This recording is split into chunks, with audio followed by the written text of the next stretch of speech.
Listen. Yeah. Yes, Lord. Get that out of there.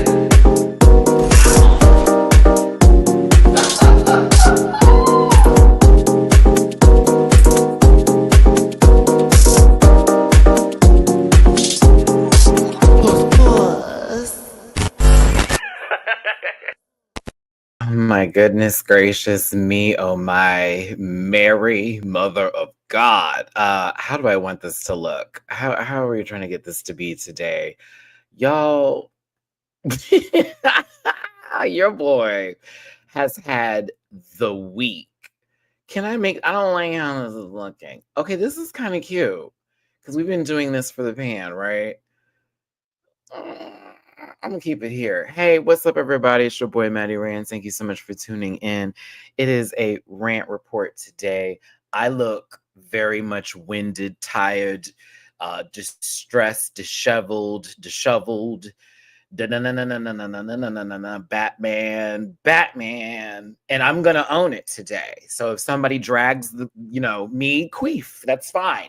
Fart, I don't care. I really don't, because I feel like a car has hit me after everything that has taken place. I have not had any sleep, unfortunately. The insomnia monster is row, row, row. She's bad. um that's at least 2 hours or 3 hours sleep. Not enough sleep currently right now, so I do not feel good. But I have watched everything that we're going to be talking about today. There is no visual, but when I tell you I'm ready to speak on behalf of the White Lotus, YellowJackets, the challenge, hot topics, of course, and then something that I alluded to, but I didn't want to get into because I didn't want to get nobody in trouble, but I knew it was coming. I told y'all something was going to happen, but I said, let me not talk about it deeply, but I got my tea and y'all should know. Y'all should know.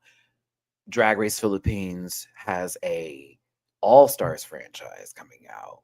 Okay, Slations, baby. And it's its own entity of All-Stars, thinking like versus the world, but our Asian sisters.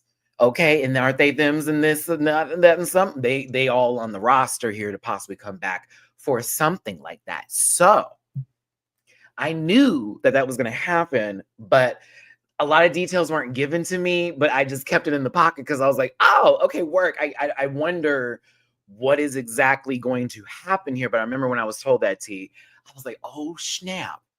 We've been talking about this. We've been trying to get this done. We've been discussing Philippines getting its own like All-Stars or versus the world, and just in general when it comes to Asia and the franchises that are over there. It's like, okay, that can happen now because there's already a UK versus the world. They've had done global. There's already been a lot that's happened globally as far as the franchise is concerned. So I'm going to talk about what I would like to see happen from that franchise that's coming up, that we have been given the glory of an announcement. And then I also would love to hear from you when we get to that topic. Who do you want to see specifically on that season? And I don't mind if it's been a 4-timer, a 5-timer, a jujube, whatever you want to call it. But I do think that there is the pool got a lot of big fish. Is what I'm going to say. The pool got a lot of big fish.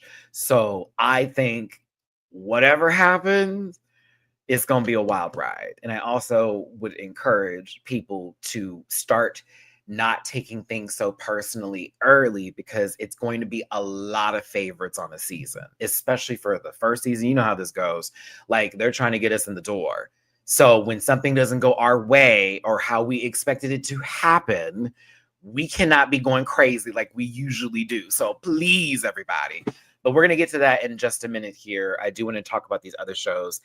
And before we start, as far as like me doing my disclaimers and this, that, and the other, I'm going to talk about this passport process and what happened. Shout out to Darnell in the chat here, because they were with me when this happened. And this would explain why I don't feel good today. So there you go. Because I was delirious after the process, I'll be real with you. But my name is Maddie Rant. Thanks for tuning in. Hit the like button, share, and subscribe. Become part of this Rant Pack family.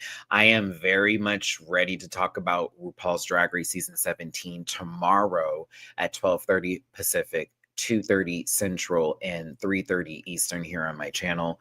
I have not seen the sneak peek, but I already know what is going to go down based off of that mirror message. And I have definitely seen a lot of social media reacting and responding to said situation. And of course, I do want to talk about a little of that today since it is in the hot topics. It is not a spoiler for the episode, but more so the interactions from said queen who wrote the message, how the public has responded, the person who was affected by said message, and where we're kind of going from this. So that will be a part of the topics today for those who are listening. You can find me in all my other social media spaces and places in the About section on the Linktree link. I do reactions to the White Lotus that we're actually talking about today on my Patreon. I have uploaded the most recent episode. I don't know if I want to finish YellowJackets on Patreon. I might. There have been some suggestions from people as far as Patreon content is concerned. Be prepared because now that the trailers is off, I'm sort of on the wheel of let's just do what y'all want to do and then let's go from there. Because if you're on my Patreon, I appreciate the extra support for just that $1 a month. So I thank you. Bookable on Cameo, merch at YellowJacketMerch.com, affiliate partner with Paramount Plus. You know the rest of it's on the About section. As a reminder, because these are just my opinions today, as they always are, it's not to be taken too personal because it's for entertainment purposes only. Content's not intended to blind any religion, race, gender, company, individual wigs. I can start paraphrasing this now and just say, don't take me too seriously. I'm here just for the shits and giggles. This is all just for fun. Mind you, I don't wish any ill will or harm to anyone that I talk about today. I may have some opinions that are pointed. They may be a little strong. A rant, and lots of subjectiveness possibly here, but that's just my take on things. It shouldn't be taken too personally. At the end of the day, I walk away from this computer and go about my business, and I assume that you do the same, and then we come back and we have a good old time again, because sometimes we need a little break from the world and everything that's going on with it. So again, I thank you for choosing me today. If you did want to show me just a little bit of love, it does go a long way. PayPal.me/my rants, Cash App Matt Matt924, and Venmo Money-Rants. Anything and everything is certainly appreciated, but not necessary for your participation today or for you to be a follower or viewer of my channel. I'm most certainly not going to post it on a community tab and then delete it 5 seconds later because, I'm not going to talk about her. She's a dumpster fire right now. But yes, if you did want to throw me a little bit of love, it definitely goes a long way because Maddie had to pay for expedited.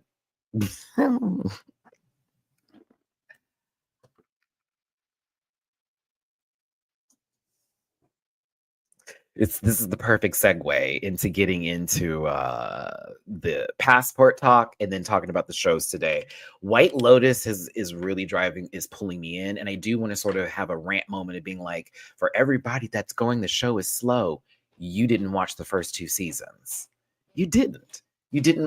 I don't know if you just did a binge watch and it was for you, it was easier to digest or whatever, but a lot of us have been watching White Lotus since the inception, since the beginning of it, when all that was going down. So if you're having trouble getting through the show, I'm going to tell you to pause. I'm going to tell you just wait till all the episodes drop, and then you might just need to binge watch it, because if I see one more comment online, I'm going to lose my grip. It is like that intentionally to build. It is not about just an easy access to, the drama and all of that. I mean, I didn't want to see the dad's pain personally in his last episode. I thought that was it wasn't bad looking.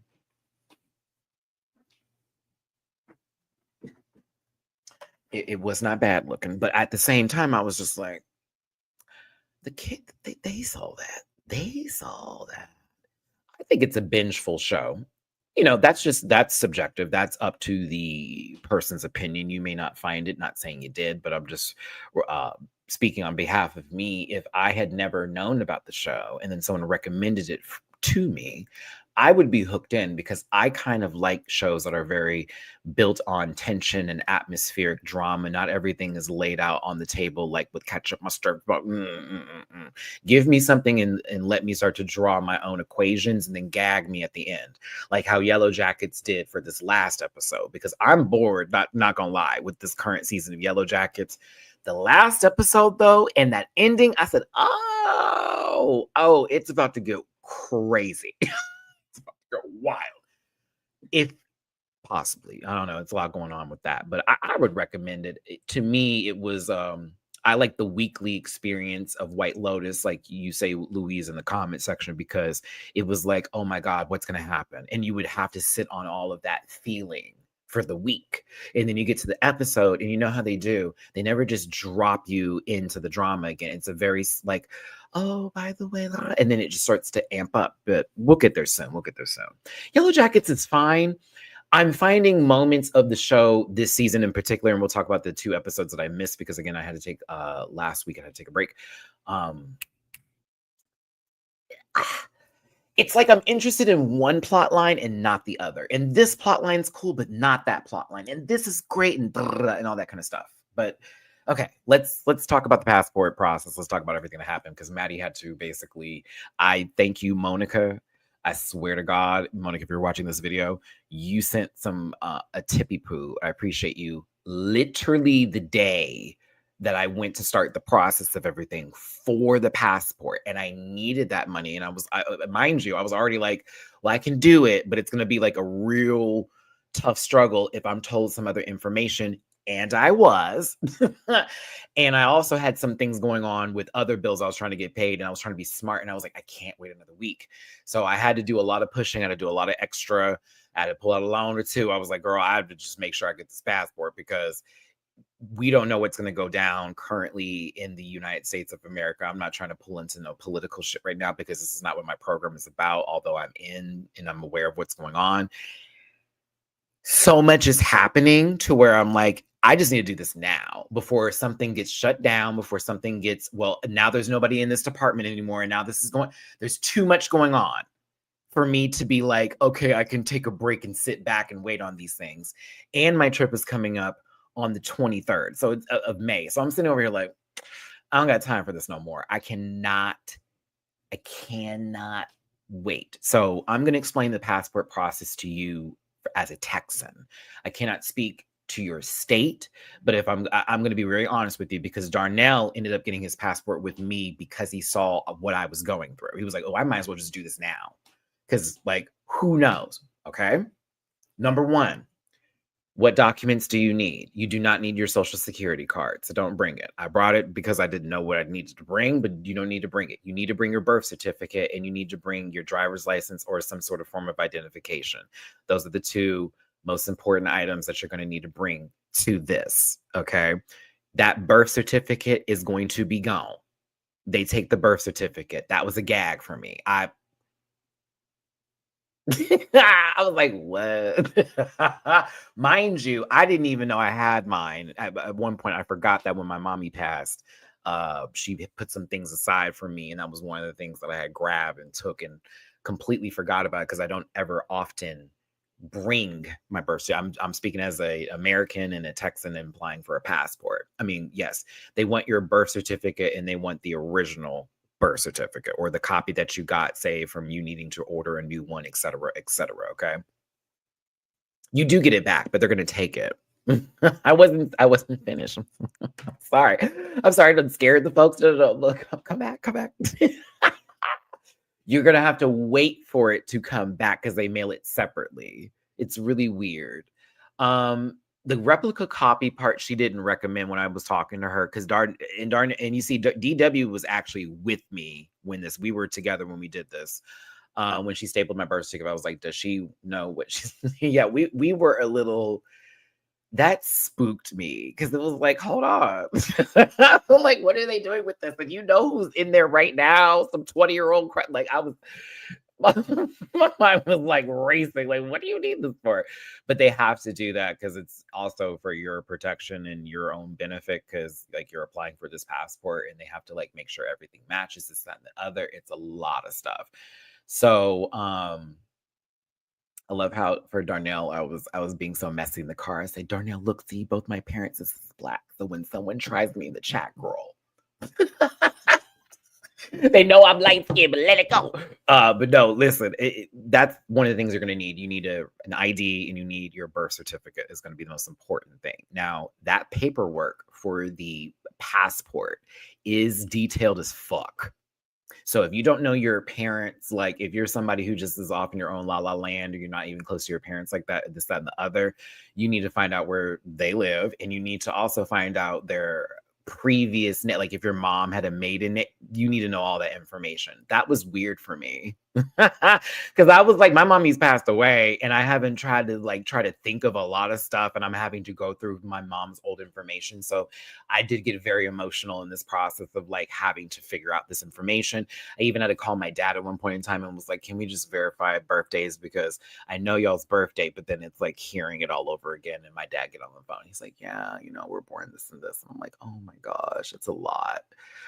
Well, yeah, Shay, I don't know if they changed that, but I was born in 86. So on my birth certificate, it shows the parents and their race. It doesn't specifically, it will have my name, but it like basically outlines what kind, and all that kind of stuff based off of who your parents are. And so both my parents has da da da their name, da da da da black, black. Because DW, you saw my birth certificate. Again, we were doing this process together. So I was just like, you're just trying to make sure everything is correct. Please fill out everything on the form unless it says do not fill out this part.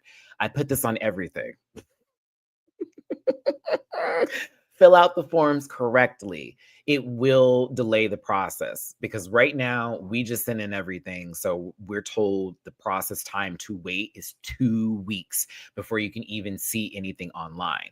I did expediting, so I'm supposed to be receiving it within 2 to 3 weeks maximum. Currently, right now, the wait for if you did it regular without it being expedited, which is 4 to 6 weeks. If you need to expedite it, it is $60 flat. Do not bring a debit card, credit card to this purchase. This is not how that works.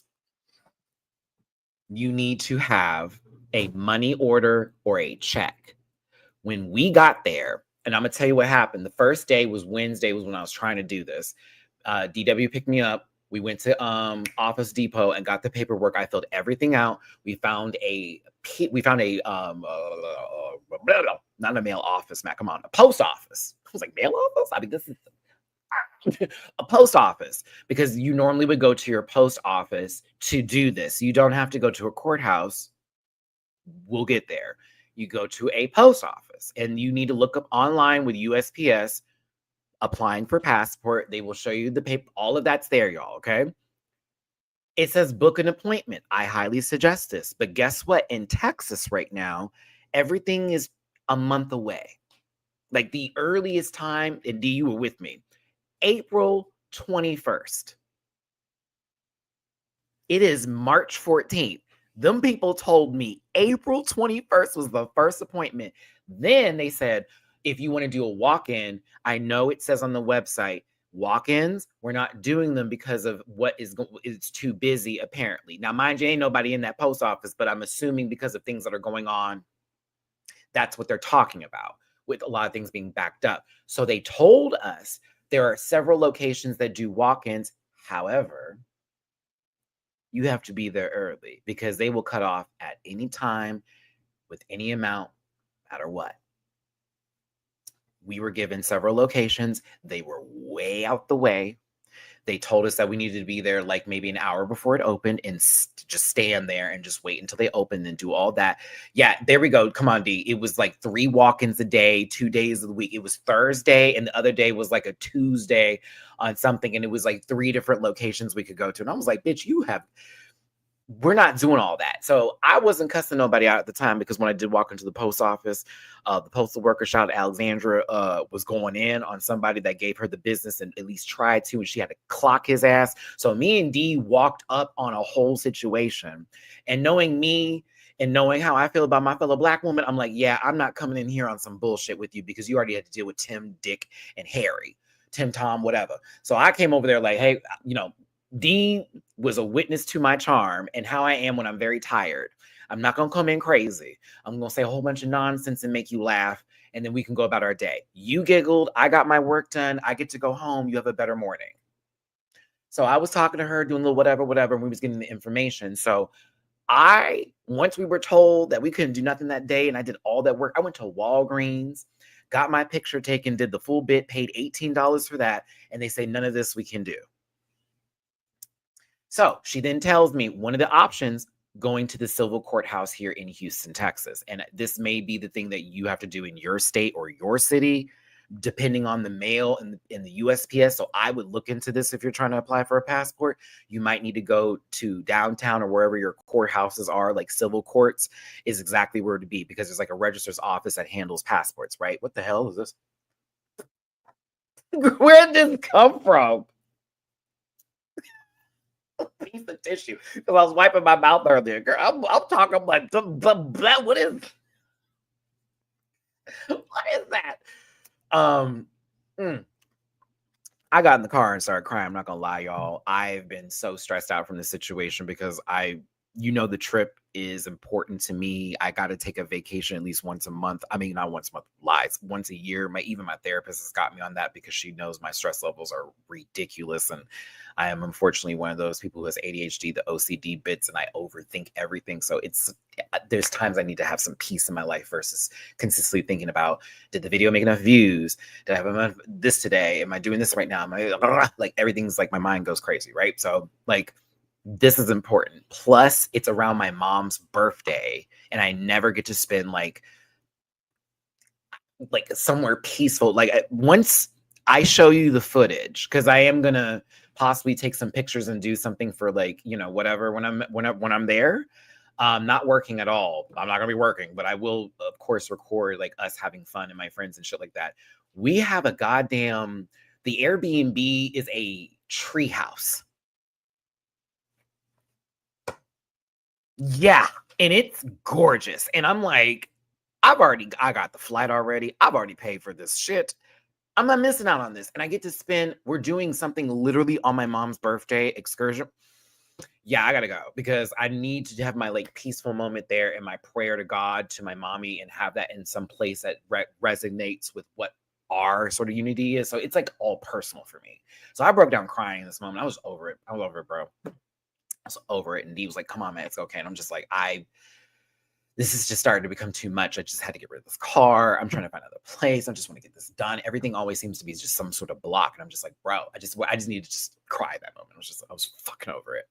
So he's like, nah, Matt, let's just go in the morning really early. Like, let's just be there first. And I'll get up and we'll just drive downtown. I want to go ahead and do this now. I was like, okay, bet. So I made sure I got everything together that night. Everything I could together. I got everything together. I didn't even sleep. Lied to Darnell. I was like, yeah, I got a little. Nope. I didn't get no sleep. I sat in my bed awake because I just was like, I can't. If something else happens, I just need to go. I could not let my body rest. So we get in the car. Darnell showed up right on time. We pumped through. Houston traffic is crazy. There was literally a stalled vehicle on the freeway. No lights on, not working. Everyone is driving around. Bitch, anyone could have gotten in an accident. It is madness. We make it to the courthouse. When I tell you, by the grace of Jesus, amen, a person was backing right out of a parking space, right in front of the courthouse. I was like, oh my God. It was like perfect. We get there. Darnell, we got there like what, 40 minutes in early, like 40, 35 minutes. We were the first people there. And then this Latino woman and her children were pulling up because they were getting passed as a family, because the family process is different, apparently. I didn't realize how crazy this all is. And if you're under 16, you have to like renew that bitch often. Like, it's not like how it's 10 years when you get when you get your passport, they give you 10 years. Like it's like a 10-year expiration date now. But like, if you're underage, they have to keep coming back and doing that. So I was like, what? Like, that is wild, but I get it. So she was there because they were trying, if I remember, because she was telling us, it was like it was an important trip for them too. They were going to go see family. And like, they were already having issues because they went to the post office and got canceled 3 times, moved her appointment 3 times. They've been trying to do this for like 4 months. I was like, what? Like, mind you, I'm tripping off of a day and being told I got to go somewhere else. This person was doing their due diligence. They've been trying to go somewhere and they've been canceled appointment. And so now they're being told, okay, well, your other options go to the civil courthouse. But again, just like me, Houston's not small. It's very big and it's hard to navigate. So if you don't have a car, everything's truly expensive, or it's truly a schlep, as they say, around to go everywhere. We get there. It's 8 o'clock. They open. I'm first in line, me and D. We walk in and all that kind of good stuff. I walk in all cheery, smile, because I'm not going to come in with an attitude. I like to get my passport today. And I have all my paperwork and I have it all right here. Starts to explain everything. Well, we're not doing them till 8:30. So sign your name here and when, we'll call you and you can come in. Okay. But I just want to let you know that, it is first come, first serve. And I'm thinking to myself, I am the first here.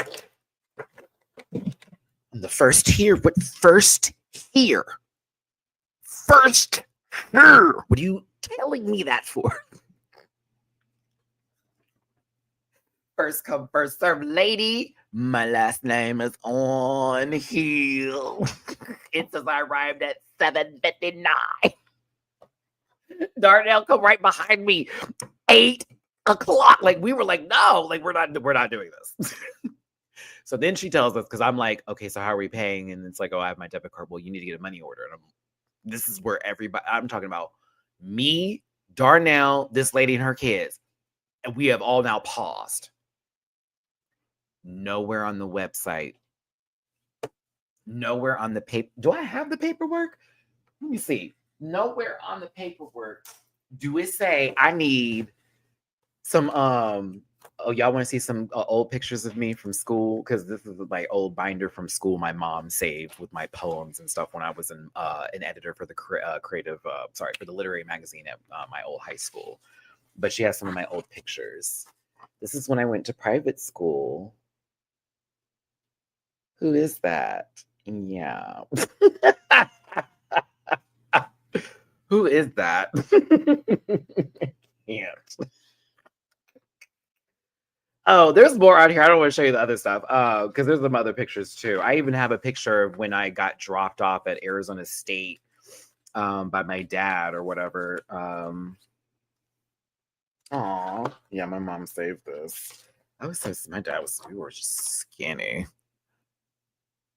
Dropping me off at college.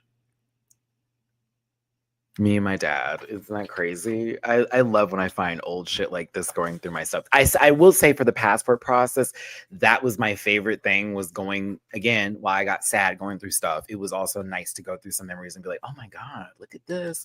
Look at all that. I found everything. I was like, oh shit, all the stuff I had just kept in places I didn't know I had. Okay, let me show you the passport photo that Walgreens did. Because I asked to keep it, baby. Listen, I asked to keep her. But this ain't right. Bitch. Who?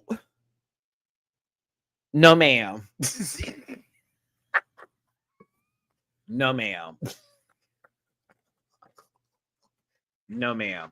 Oh, that was the other thing. So okay, here we go. Come on, Matt, get back to the story. So they told us we need to get a money order.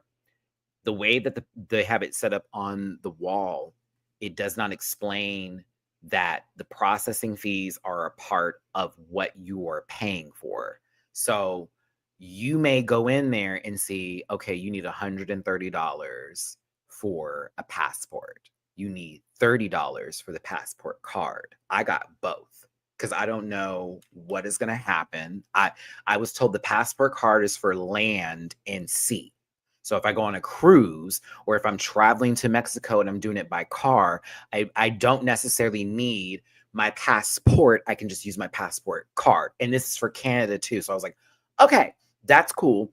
But if I'm flying, I absolutely need the passport. This is also something I need to tell y'all because they don't explain it, but they need to start explaining it too. Also, check your driver's license because I didn't realize that counts as your real ID. And that there's a star or some sort of symbol that's in the corner. And if it's not up there, that means your driver's license is not up to date by the federal regulations for travel. And you need to renew it. And when it gets renewed, then they go ahead and issue you the brand new card that actually has what is supposed to be on there for safe travel as an American. Girl, I was gagged. I was like, what the fuck is this? So anyway, we run to the bank. There is a bank that's open. It is a block away. It is hard to find, but we find it. I run in there, we get the money order, we run back. When we come back, mind you, me, Dee, this lady and her kids are the only people that are there. When we came back, Darnell, like 12, 13, 14 people in front of us. Within the span of maybe 20 minutes of me running and coming back and still being back in time before 8:30, before they called the first name. Because when we left there, it was like 8:05. And then we literally took 20-25 minutes to go do everything to come right back. Because bitch, I wasn't playing. Because I knew my name was gonna be called first. And if I'm not there by 8:30, they're gonna I'm off and I have to re-sign my name back. Fuck all that. Maddie Rants of who? What? Bitch, I'm a track star, bitch. I was varsity track from freshman to senior year. 110, 300-meter hurdles, triple jump, 4x2, alternate second leg. What? Oh no, sweetie. Nah, I'm back. We get the money order. I paid $220. Didn't want to give, but I was like, I gotta do this. 160, that's $130 for the passport, $30 for the passport card, $60 to expedite. So I didn't have to pay that. It could have been 4 to 6 weeks. However, there are horror stories that I was just told about even within the 4 to 6 weeks, it taking up to 10. By expediting it, you are ensuring it's going to arrive much sooner. So I was like, okay, work, because I do need that. I have to update my information for my flight. I got to update a whole bunch of other stuff. I like to get checked in early. I'm one of them kind of people. Like, I don't want to deal with as much as possible in the airport because bitches get stressed and I'm one of them bitches. So like, nah, we come back in. There is more drama. Believe it. I got the money order. They call my name because, mind you, when we walk up, the people like, you got to sign your name. And I said, oh, baby, I already did that already. I got a little scoff from this thing over here. And then some other folks want to roll their eyes and do whatever. I was like, okay, Betty Davis, when they call my name, you're going to be real mad. So we're sitting in the back as we were. And then all of a sudden I hear my last name. And I was like, okay, bet. So when I walked through, I said, oh, sure, through. I made sure to stomp my way in there, especially for the... Oh, okay. Yeah. Oh, yeah. We were here much earlier than you. I literally said loud enough for everybody to hear me, I hope you have a money order because they just told us that we need money orders. And I guarantee you someone in that line heard me said that, didn't have a money order, and most likely was like, you know what? I don't care. They're probably going to tell me something different. I bet you money someone had to go run and go get a money order and came back and they're like, we're not taking no more appointments, because that is what I was most afraid of. We come back in. We do everything is like all the paperwork. Everything was looking fine. Everything was looking fine. Everything was looking fine. Everything was fine. Everything was fine. Was it that one lady that was in the front, that was over there talking about, can we have filters on the pictures? That one lady that was giving pantsuit, she was giving me business, but it felt like not so much. Yeah. The picture part. I'm gonna tell you this right now. Walgreens, I know you were offering passport photos. You're going to have to go through some kind of training. For me to have spent money at a whole nother location that offers me a service to then get to somewhere to where they could have told me the camera was down or they didn't have this available and I had to go back, I could have been turned around again. However, I could pay for a picture there. Problem, I'm now having to pay for another picture. Wow. Okay. And this one was cheaper than Walgreens. To get it done at the civil courthouse was $12. It was $18 at Walgreens. $18 for the wrong picture.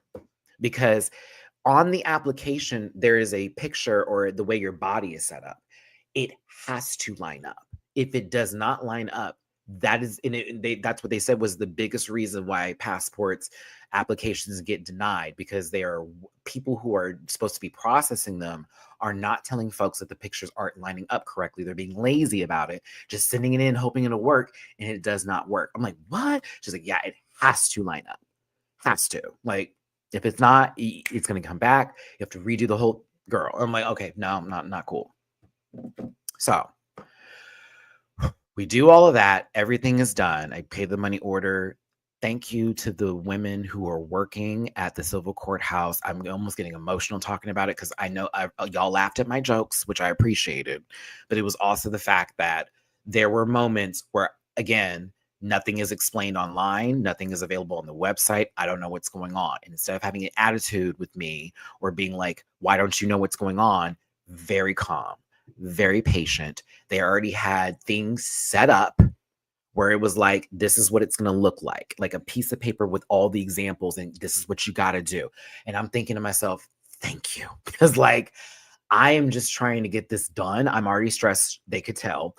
And it was just like, we're trying not to make your day difficult. I want our day, all of our days to be good.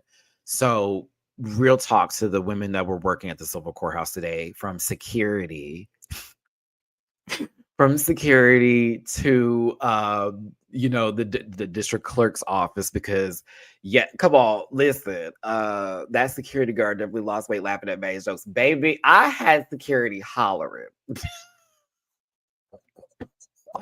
You can't take me nowhere. Y'all, if I'm tired, then I'm like at my best, if you will, when it comes to like comedy and like dropping jokes at the dime, because I'm just gonna say whatever the fuck comes to my mind. And that's really what was happening. And it was the whole it was we get in there, and I didn't realize that you can't take lighters in there. And I had one in my pocket just because whatever. And so they're like, we have to throw it away. I'm like, damn, was that a good one? I said, all right, what up? And she's like, go through the scanner and lift up your pant leg so we can see what you got. I said, what? She goes, yeah, go through the scanner, lift up your pant leg. Why? I scream.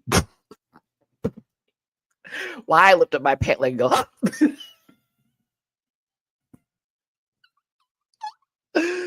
was like, oh, I'm so sorry. See, they're not used to light. I said, I'm sorry, but they're not used to light. I just assumed a bunch of sawdust would have flown out at you here, and y'all have to clean that up. My apologies. It's the skin that I'm in, and they just hollered. Like, I can't help it. It was just like, I don't know. I just felt like the right time. I don't know. The way everything was going that morning, and it's like, come on, do this, do that. It's like, no, let's break up this sort of feel. Let's break up the monotony of this day. I hate that. That's how I was at my other jobs. That's why I always got in trouble at every job I ever had, because I'm like, I can't stand this stale environment. It's not doing anything. No one's happy while we're fucking working. Fuck all that. So I just wanted to make them laugh, and I did. Bam. And I did it again when we was coming out, because they're like, have a good time on your trip. And I was like, wait, you coming with me? Oh, I'm coming with you. I said, okay, now that's $400 for the flight. No, who gonna pay for that? I don't know. It's not gonna be me. Guys, believe me. But I'm on my trip now. See, I told you what time we was leaving. Okay, I'm gonna meet you at the Bush. That's why I said I'm gonna meet you at the Bush. Because it's Intercontinental Bush Airport. I'm gonna meet you at the Bush. Give somebody a little bit of something to smile about in the day. I promise you, it makes you smile, makes them smile. That energy is literally returned. And so I often try to do that. And I hate when I'm in a bad mood or a funk, because I can't give a little bit of joy in the world, but I also have to be better about that sometimes. So that's why I'm trying to be good about that, no matter how somebody responds or talks to me. Just simply try to make them laugh. And if they can't do it, turn around and move around, bitch, because I'm here for the giggles. But yes, from 8 o'clock, I guess, so we got there 35 minutes ahead of time. So like 7 something, 7:50, 7:45, something like that. To when we went in there at 8:30, it took about 15-minute process to get everything done. 8:45. So we got there very early, first in line. We had all the right, I'm going to say it all over again for the people who may be watching this video who are Rant Pack. They're like, I'm thinking about getting my passport. Go on to your local states, or I should say the government. There's a whole website for how to apply for the passport, but this is what I'm going to tell you what to do again. Make sure you fill out that paperwork completely. Completely. Whatever signature you have on your driver's license, you need to match that, mother. Yeah. Second, birth certificate, driver's license, or form of ID with your picture on it and your information, like your address, right? That birth certificate, you're going to have to give them. They are going to mail it back to you. It will not arrive at the same time as your passport or passport card.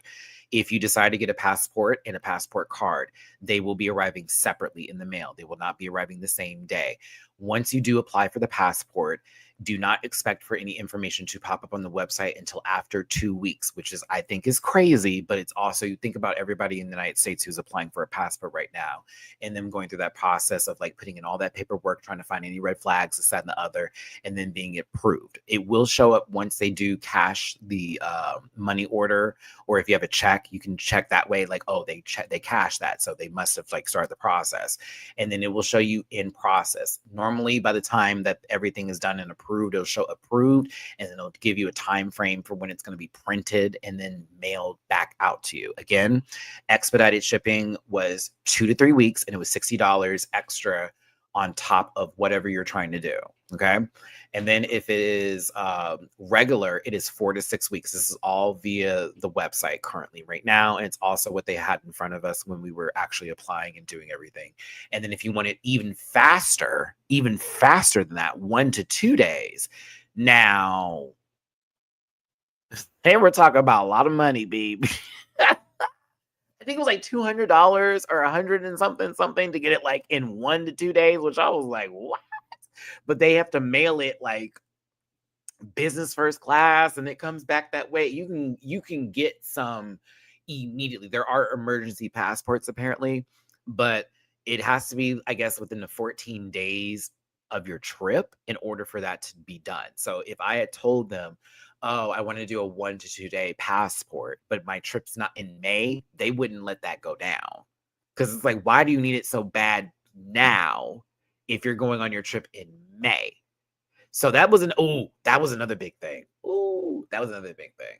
When applying for the passport, you need to put down if you're traveling. Because that is also going to be one of the reasons why they're looking through, when do they need this? Why do they need it? What is this for? So, I'm putting my trip down and all that kind of good stuff. Again, I'm not going to be gone, but 4 days. So yeah, but yeah, that process was a lot. The process is simple. It is simply everything around it is difficult, if that makes sense. And that's what I was stressing about. It's like, you need this, and that. And it's like, okay, but now it's, how do you get an appointment? Where do you go? What time should I be there? And then think about this. If I wasn't, say, a content creator and I'm over here with a 9 to 5 and I have to be there all the time, that could have been a major inconvenience for me to then take off of said work and then go to the courthouse, to where they actually couldn't have, like, it could be work. Like, I could have got there and me and DW could have been like, okay, we got up here at 7:55 a.m. and there were like 20 people in front of us. We got lucky because they had told me, and I had seen pictures online of like the line wrapped around out the building. So I will say, by the grace of God, we got lucky yesterday. Was that yesterday? Yeah, that was yesterday. We got lucky yesterday. We did. Because when we came back alone, just that 20 minutes of us leaving, it was already a line wrapped. I'm like, we just walked away. And again, like they told us, it's from 8:30 to 12, 4 hours in the day that they're only doing the passports. They told us at any point in time in that 4 hours, they can stop and they will take no more.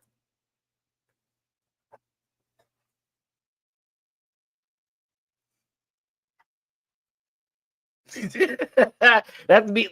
I got to turn my head on that one. So I did pray last night, and I was thankful to God. I was like appreciative of this. I was like, please, let's just get this thing done. I really want to go on this trip. Again, I'm going to Puerto Vallarta towards the end of May, just like I did last year with my friends in Miami. It is almost the same group, except for one person that's been switched out of the group.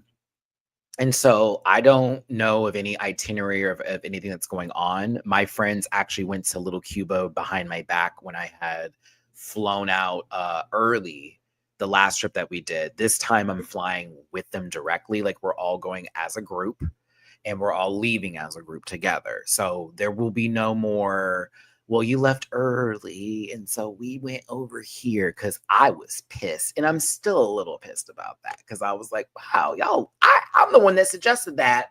No one wanted to go.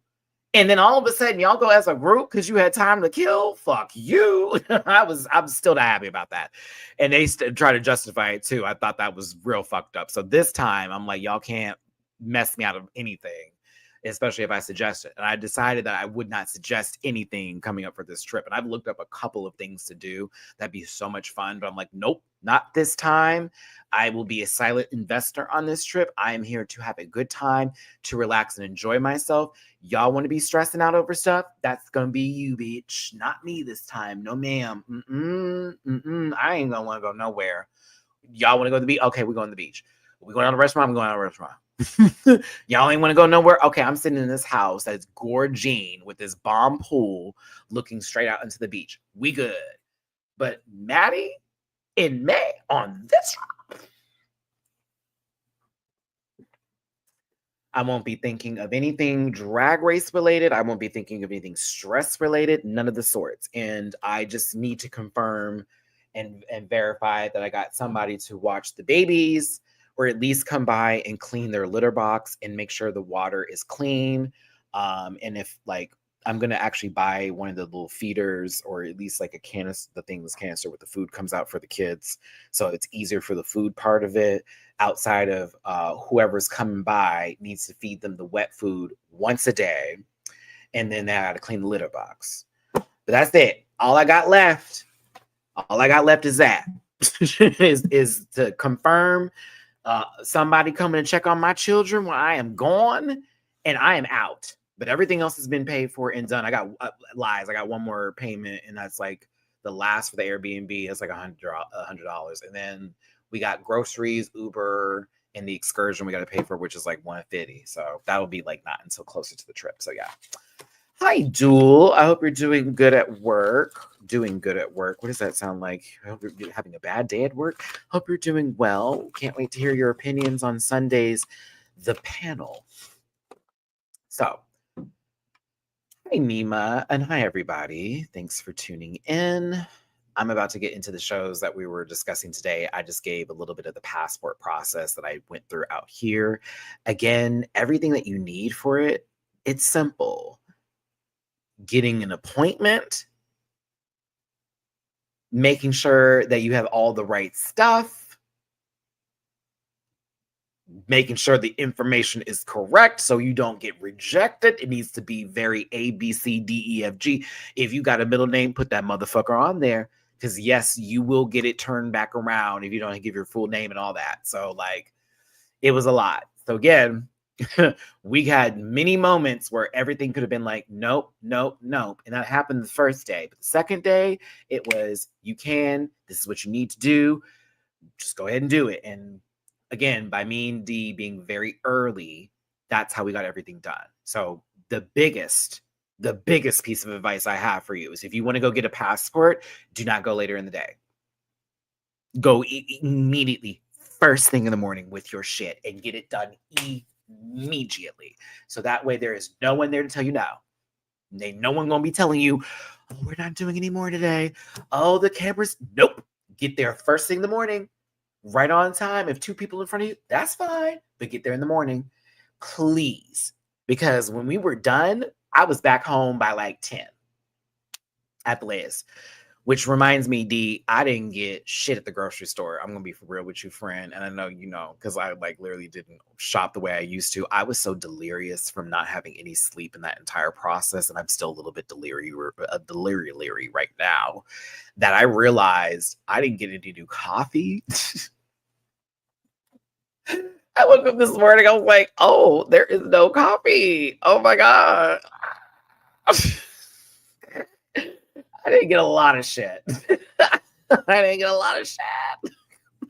I was just so delirious after that. I just wanted everything to be done. I was like, I'm done. I was so done. But fuck. Yeah. We may need to go Sunday. I'm not gonna get you Saturday, but we may need to go Sunday. Oh no, Dooley, I cooked yesterday and the day before that. Tomorrow, no, it can't be tomorrow because I'm brokey.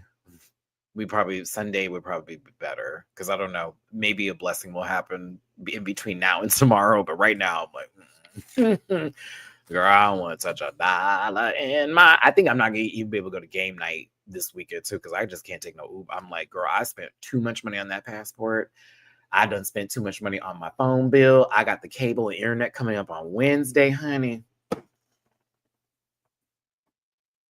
I just want to get there. And then mind you, Friday, that's when we'll see if the YouTube checks come in. Cause sometimes, girl, it'd be like Friday, maybe Monday. Oh. Okay, let's talk about the White Lotus first before I get into Yellow Jackets and the challenge and all the other shows I want to talk about. And then the last thing that we're going to do is, of course, talk about the new Drag Race Philippines versus the world, the Drag Race Philippines All Stars that I was alluding to not too long ago, and sort of give you a run through of what they're talking about. And then again, in this live chat in the comment section, I have got to hear your rosters. But thanks for tuning in. Hit the like button, share, and subscribe. Become part of this Rant Pack family. And please, if you want to drop a tippy poo in my jar, please and thank you. It's paypal.me/rants, Cash App, $Match924, and Venmo Naughty-Rants. Thanks so much for being here. Okay.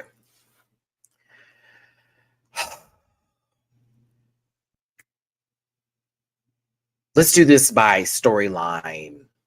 Let's just do this about the storylines when it comes to White Lotus. And this is referring to the most recent episode that just came out, okay? Let's start with the guy who has a receding hairline, it's balding from the back, and his bucktooth British girlfriend. Okay, let's start there because they're connected in a way to everything that's going on.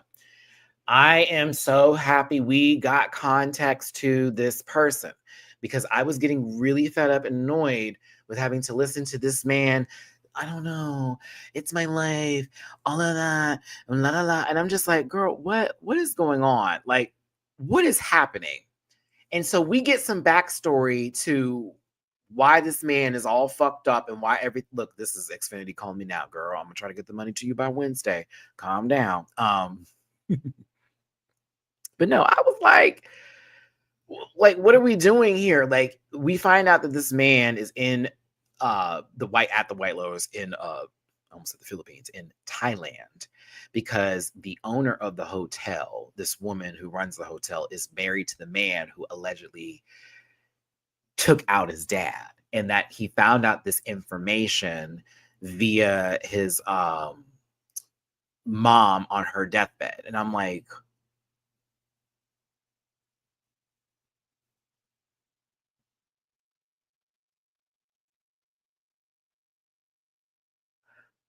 oh, okay, context. Now, the girlfriend, I think she's been a part of a couple of situations, or she knows that he's done things before because she's like, oh my God, you're going to do something stupid. Oh God, you're going to do this. And I'm like, I feel like she's already been on the other side of this, or she met him through a situation like that before. Like that's kind of where the trauma bond happened, right? So personally, I'm kind of like, okay, we gonna see where this goes. He's on the way to Bangkok right now. That's where we left off in the episode, and we'll find out on Sunday what happens in Bangkok. And I'm a little confused about that. I think that she is like the French model that our dude who was married to Jennifer Coolidge's character, who's on the current hotel, who now lives out there, has a yacht and all that shit. Isn't that wild that we're seeing him basically benefit off of like, no, really, come back to me here. That man benefited off of killing that woman. This is all TV, YouTube, so don't get scared of me having this conversation. That was wild. I was like, oh, so he's dead ass sitting up in here, got a nice house in Thailand. He got a yacht, got this woman he's paid for who is now a part of the scenario and scene and situation in here. And he's just really living the life and all that kind of jazz. And then thank you telling me her name was Tanya. I don't forgot about this lady's name. I ain't seen her on my television since the White Lotus. But yes, hi Key. Belinda's in trouble. The man was looking her up literally on his computer at the end of the episode, like on her Instagram profile, looking up her shit, trying to get some information, find out she has a son. We're in trouble. I'm going to tell you this right now. If they take out her character, I'm going to be over the show. I am, because I still don't like how they did Jennifer Coolidge's character, Tanya. I don't like how they did her. That was one of the messiest deaths ever in a show. And it was so stupid how she went out like falling and the full bit. Like, what? Are you for real? So I'm really concerned because I almost feel like the director gets like off on like taking out beloved characters and keeping people that are not actually likable around that we would never see again because they were only part of the one storyline for Italy. Like, again, I didn't think we were going to see this man again, but I also was happy we are going to see him because it's like, okay, let's wrap him up. Like he has to have some sort of karma hit him. So I don't know. I'm a little concerned for Belinda right now. Her son is on the way.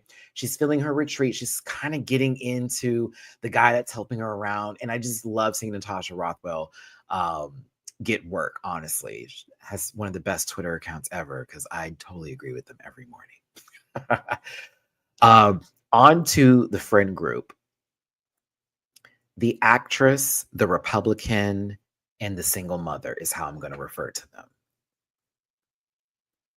It's one of the best storylines they've had on the show. This episode, this past one, wasn't my favorite because it's very, we're trying to have fun today. Like, Valentine, tell us where to go. He sends them to some like I guess retirement resort, and they feel some kind of way about that, to which then they go out in the town, and all of a sudden there's like, they're in the middle of a festival and we're watching a bunch of women with white privilege like lose it over fucking water guns, to then them being like, this is stupid, we need to go somewhere. It's like, oh my god, but there's actually a party over here, which Valentine then brings his other like Russian white friends for them. I don't know what's going on anymore. So I'm going to tell you what my prediction is. Because they're all messy and they all talk about each other. I think the actress is lying about the boyfriend. I think the Republican is more judgmental out of them all, and she's just trying to hold the friendships with one, which is the actress, because it is a name and she likes to be a name dropper, just like how she knew Parker Posey's character on this show. And I think the other one is sort of just trying to keep up with them, but in reality, she really doesn't have to. And to be very fair, like, I think all of us looking at, like, she is like, actually, you're very successful. No, you don't got no man, but like, you're taking care of your son and you're working and you're like elite in your business. Like, what are we really talking about here? But she wishes she had more of a picture perfect life. I think the actress, I think something's up with her.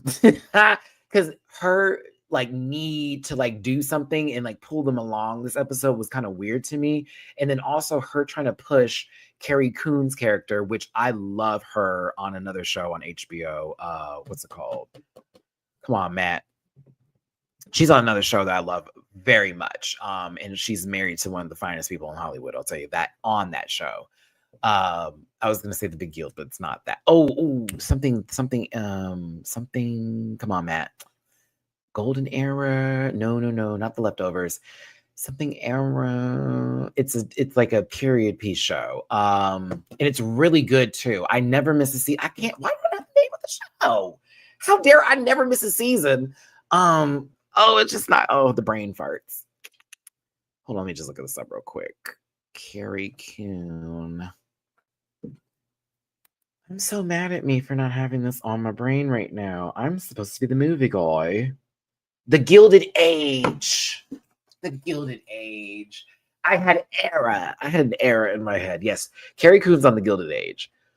Maddie Rant recommends you watch The Gilded Age. I hate that I said that like that, but I swear to God, on my mama, that's a good show. You want some class. Like, if you're a Downton Abbey fan, you're going to love The Gilded Age. It's like the American version of Downton Abbey. And it's giving like the Rockefellers in that very like when New York was first like being built up and they were sort of getting the class systems together and this, that, and the other, and how the elites were like battling it out.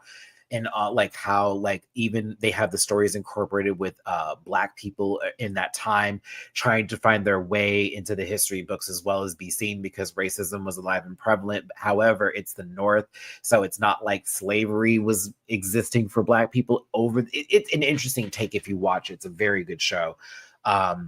So many good moments, and I mean the reads, baby. They be Ding! Nathan Lane is on the show too, mind you. He plays a southern gentleman that talks like this. You can clearly tell he's gay, but he keeps a woman around him and all that kind of good stuff. It's very, very good. God, who stars in this? Oh, it's a very good cast too. Hold on, Matt. Get this cast together.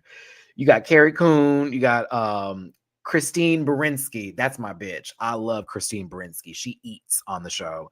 Morgan Spector. Oh my God. Cynthia Nixon from Sex and the City is on the show. Danae Benton is on there. Like, there's a lot of, Thaisa Formiga is on the show. I feel like I said her name wrong, but y'all remember her. She was American Horror Story. So there you go. Am I right? I think I'm right. I think I got that right. Yeah. So there's a lot. Audra McDonald is on the show. Broadway legend. I'm just saying. You got a lot of people. Simon Jones, Bannister. It's a lot. It's an all-star cast. And there's a lot of people that are like really good actors on the show and just like true to their performances. I personally recommend it if you want to get into some period piece show that's really drama filled and very catty, but also has like really cool stories and love and romance and stuff. Just all that going on. It's pretty good. But back to the White Lotus with the friend group and all that jazz. I'm rooting for Carrie Coon's character. I'm concerned for her. The Republican. And then the actress, be concerned. I think she's going to be the problem. I think she is going to be the nucleus to the drama. And the other two are trying to play, like, it's, again, they're all like, we're still friends and everyone has different lives, but they all secretly talk about each other and feel away. So I don't know. I'm going to have to watch her, if you will. Okay, Nikki, I'm telling you, it's a good show. I cannot recommend it enough. I can't. I'm unable to recommend it anymore, but here I am recommending it even more.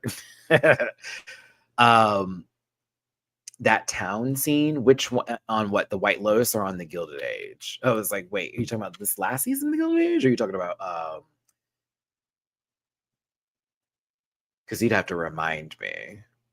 Is it when they were like doing the fireworks for that one scene in that moment? Or are you talking about the town scene when they were going through the town and they were getting sprayed by the water guns and how like completely like very American asshole, like, oh my God, so I told you nicely to stop touching me and all that kind of shit. I was like,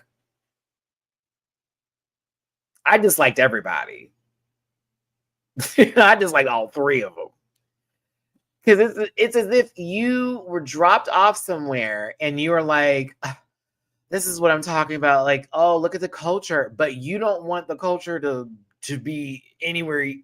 You don't want to be invested. You want to be like an outsider in and just still keep your privileges. But you're literally walking the main streets in Thailand. Having a whole water fight, a whole little festival's going on. You act like complete assholes. I hated that. I was annoyed with them for the scene, but I thought it was funny just because it was like the kids were waiting outside for them and all that shit. I thought it was hilarious. It also was funny that they are out and about in the midst of Thailand and can't speak any of the language whatsoever. They even asked the guy, remember when they were in the, they like tried to hide out in the gas station, the little corner store. And instead of them like legit knowing something to like being able to speak the language, because it's like, okay, you're not at the hotel. These people they don't have to know English if they don't want to. It's not a requirement to live in this country. Why would you expect them to like have 2 words available to, can you exit? Like, what are you doing here? Mind your business. No, I haven't started Severance. No, I do want to start it, but I don't have an Apple Plus account. And again, I'd love to start it. Do plan to start it. I still don't have an account. No one's giving me logins, or otherwise whatever I need to then view said situation and talk about it, which could be through PayPal.me/Rants, $Matt924, and Venmo Rants. I do still plan to watch it, but again, I already have too many subscriptions, and I already said unless I'm something specifically for Severance, I'm not touching it. And yeah. I have not seen Hacks, although I do know Johnny Sibili is on the show. Shout out to Johnny Sibili. He's so sweet when I met him. He's a very nice guy. But I have seen clips of Hacks, And it may be a show I have to binge watch to get into. But I've seen clips and I have laughed at a few things. It's bad that I know what happened last. Is it weird that I know what happened last season, even though I've never watched the show? Like, I already know what's going to go down going into the next season, but I saw the last. Yeah, actually, I did see the last episode of this previous season, and I thought it was. It was that was some see you next Tuesday shit, which I really, really do like. Y'all want me to watch and react to it? Oh, okay. I can see about adding that to the Patreon.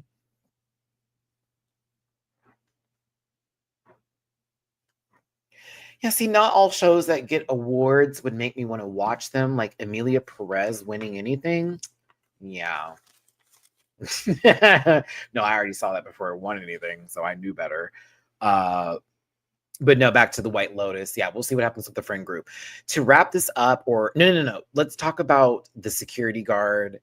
Boo. Boo. I can no longer root for your character.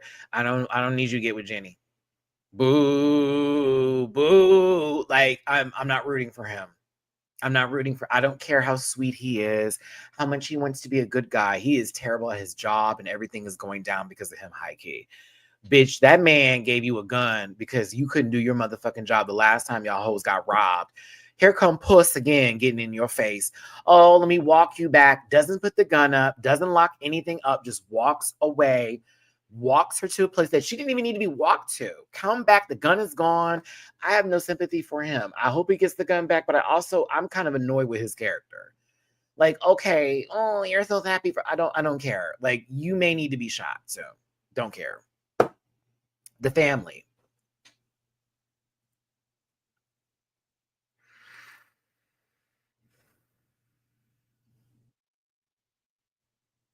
They're going to feel like I'm very dochi in this moment. I hate all of the men in that family. I hate all of the men. All of them. All of them. All of them.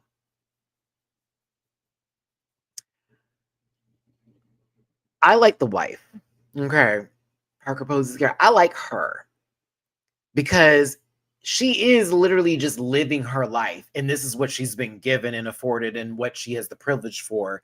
She hasn't been wrong on multiple occasions. She has not been wrong on multiple occasions. I'm like, she's actually very spot on. But those drugs that she's taking have kept her such in a loop that she's not able to like continue on with her questionings and her accusations and her tea.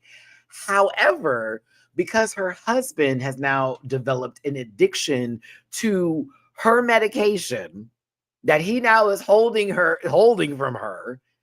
Oh my God. She's about to go up, spiral out. He's already spiraling. This man, oh my God. Like, they're in Thailand. The guy is literally being investigated by the FBI and then some. Like, his businesses have been closed down. He already knows that his assets are probably frozen. So who knows if he can even pay for this trip. Mind you, when you go to a hotel, they're not going to charge half the time until the stay is over. You do know that, right? Like, they do a deposit in the beginning based off of what you were like held the room for. But then by the time everything's over, you get the final bill. You don't pay for that shit up front going to a nice luxury hotel, sweetie. Just letting you know that right now. As someone who stayed at the Grand Wailea a few times in Hawaii, true tea, when my dad was like a big stockbroker back in the day, and those rooms were about 1,700 a night, depending on where you were. I mean, one time we were there. This is when, I hate to say this, the one time I did see P. Diddy and Jennifer Lopez together was in Hawaii at this hotel in the 90s, a long time ago. And they were on vacation for something. I'll never forget it, because we were sitting up. It's like this. The Grand Wailea is one of the greatest hotels ever in Hawaii. It's in Maui. If I ever have like a bunch of money again, I will go by myself and just live my life and do whatever. But they have like water slides everywhere. It's like such a beautiful resort and this, that. My dad he did really good back in the day, but shit happened, life occurs. So we were blessed at one point in time. But I'll never forget it. This is when she was in her Black Iana era. Before y'all did that to Ariana Grande. Oh, Jennifer Lopez was a whole bronze tent, bitch. I'm not playing either. And her and Diddy was walking around. Security is literally wrapped around them. everybody who's like, imagine you're like a guest at that hotel and then you just see a whole bunch of security and you see these two people just walking pretending like it's nothing, but security is like literally in a circle around. It's weird, but it was like, oh my god, like as a kid I'm like, oh my god, because I didn't know about the Ashanti stuff at the time. So it was like, oh my goodness. But again, that's my point in this moment. Okay, that's my point in this moment, where when you're at a nice hotel like that, and even at other hotels that aren't even as nice as that, you're going to probably pay the deposit first before you even pay for the entire bill. Because what happens is you may have room service, you may have bought something, you may have got charged with something, and they have to then apply it to the final bill. I also say that because I used to work at a hotel many moons ago, and I would do the night audit as well as being the morning check-in person and the morning check-out guy. Like I'm the guy who's basically you're going to see at 3:00 when you're trying to get into your room, or you would see me when you're leaving and you got something to tell me that's a problem, or at night and it's 2:00 in the morning and you need to get your room because your flight was late, A, B, C, D, E, F, G. Yeah, that was me. Hated it. Hated it. So the dad is going through it, spiraling down, down. The wife doesn't know what's going on. She's like starting to like, I guess, like tip in, but it's becoming like things are getting odd. Piper doesn't want to go home. The purpose of Piper being there is to actually live in Thailand. Because she wants to be a part of this new, she doesn't feel connected to her family. Let's just be very clear. Piper is not a part of this. I want to be an upper echelon, elite white person in the universe that gets everything handed to them, which is exactly what Arnold Schwarzenegger's son's character is. And I fucking hate him with an infinite passion. I cannot stand that man on the show. Every time he speaks, every scene they give him, I look at my reactions on Patreon. I want to turn away. He gives me the ultimate irk, the ultimate ick, the ultimate ugh, the ultimate gross, bro. And you know what? That may be him being an excellent actor. I'm almost concerned that if he ever did another role, I wouldn't be able to see him outside of this character ever again. A little over the line, a little crossing the line, says things that are extremely inappropriate about his own siblings. He's so focused on getting his brother to be just like him and getting away from their sister, which really makes me even more like, that's really fucking weird. I'm going to be honest. I think something going on with the brother. I think he either in the closet or he got some sort of sick, twisted fantasy shit he like going on. He may be one of those people like, Baron and shit where he'd be playing with animals in the dark in the wrong kind of way and then putting them in shoe boxes and then blaming it on the maid and shit. And then trying to say that, that's how them people are. I don't know. Something about him ain't right. I just don't like his character. And so he may be acting his ass off and that's doing the job, but even the way it's written, everything about him makes me uncomfortable. The middle son, or I guess, I don't know if he's like the twin to Piper or whatnot. I think they are twins. I'm not quite sure. Ugh. He gets on my nerves too. He is very a wimp. He's a crab. He's a soft shell crab. He's a crab with no shell. He is very weak minded. And very susceptible to anything. And he allows his brother to push him. And in reality, I think he really did depend on Piper to sort of even the balance for him. And that's what was working for him. But then when Piper tells him, like, I don't want to come back with y'all, I want to stay in fucking Thailand, he starts to go with his brother more. And I don't even think he wants to do all of that. Like, if I'm going to be honest with you.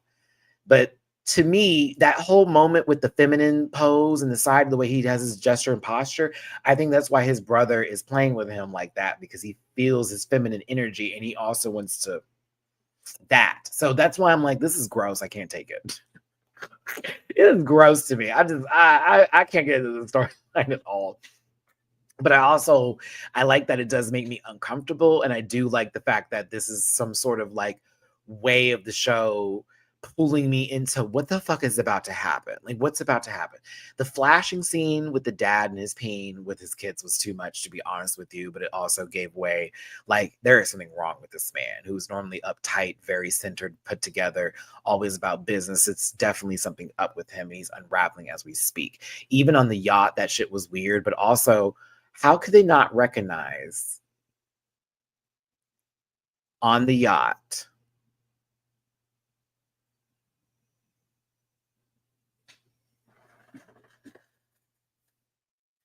I have the weirdest suspicion that a trans conversation is coming very soon to this next episode. I have this very, very eerie suspicion. You know, in Thai, when they say lady boy, I have a very, very big suspicion.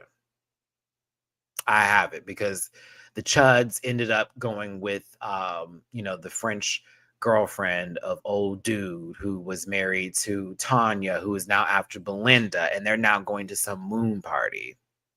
And I have a feeling his brother is going to force him to do something or is going to try to make him get like him and then have some sort of blackmail on him to force him to start doing things. And that is his whole mission that he wants to do. Also, I found it interesting how he was really so gung-ho with his dad. Like, he's so like, I need to impress this man, which I do know people like that. Hell, my dad tried to make us like that, high key. So I see something about I see a crash out happening. I don't think that the gun that the dad stole from the security officer is going to be used on himself. I think that wide-eyed bastard is going to be using that gun, and he's going to have a full crash out. I'm laying my predictions on that right now. They find out they have no more money and everything is lost, and the person who takes it the worst is him. Ooh, okay, I got another one. This is a gag. What if, like, the whole family does, oh my God, and then like one son's left and he just has like this rampage? I think it's gonna be the roid monster. I think that's who it's gonna be. Yeah, I think he's going to be the one that crashes out. Because he's really, like, when I'm talking about, he is really banking on this. He is really into it. He's like, this is our, like, look at us, bro. We're this and that. Like, he is the most, if not his mother, invested in the lifestyle. The dad has already given up because he knows tea is going to happen. So he's just trying to keep everybody happy for the most part. But he's literally like on the ends of his rope. The middle child don't know what's going on. The Piper doesn't even want to be there. So I think between the mom and that son, something going down. Something going to happen. The White Lotus is good this season. I just don't like the fact that people are like, it's going so slow. That's the show, bro. Like, it literally is all about buildup. It adds so much. I'm a dialogue guy when it comes to movies sometimes. And you should know this because one of my favorite movies of all time is Jackie Brown by Quentin Tarantino. Very, very monologue heavy, very conversation heavy, very dynamic, atmospheric music, scene, scenario, situation is all of that. It's all about the conversation. It's all about the banter between the actors and their characters and developing those relationships, because as the movie progresses, you start to see the true person. As it keeps going further, you see the reality of things. You see where the dynamic is. You thought you knew, but you don't know. That's movies and television for me. So that's the White Lotus. That's how I receive it. We go in with our own preconceived notions of what these people are. By the end of the season, they're different people. Some are victims, some are villains, and that's really how it goes. And some are just bystanders. That's tea. That's literally the seasons of White Lotus. And at the end, someone always gets got.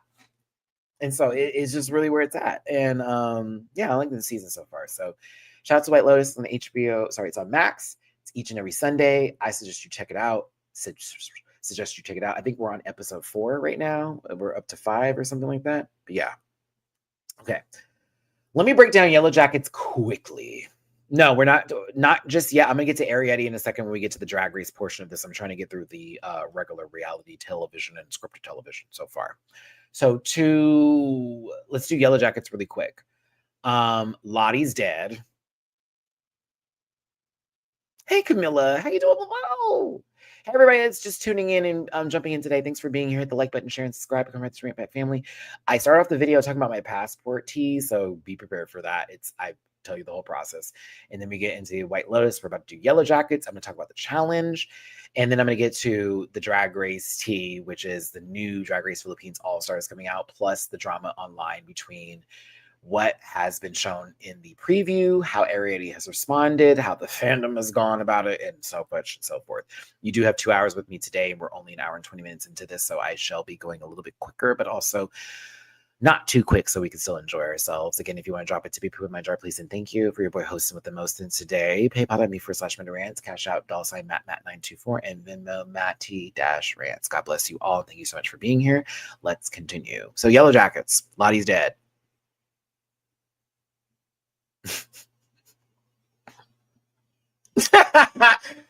Okay. Can I be honest? The way Lottie died, I was like, she fell down some stairs. That's how you did her. Like Natalie had this whole like moment when she died because it was such a big grandiose way to go. But like Lottie's death to me was a little like, okay, you would think such a pivotal character would have had a bigger, more grand way of going out, but not so much. And so now it's like this mystery between all of the Yellow Jackets who are still, I guess, the survivors of the plane crash, now trying to figure out who killed Lottie, because it's like there's no way she just fell down some stairs in her parents' apartment building in the basement. There's just no way.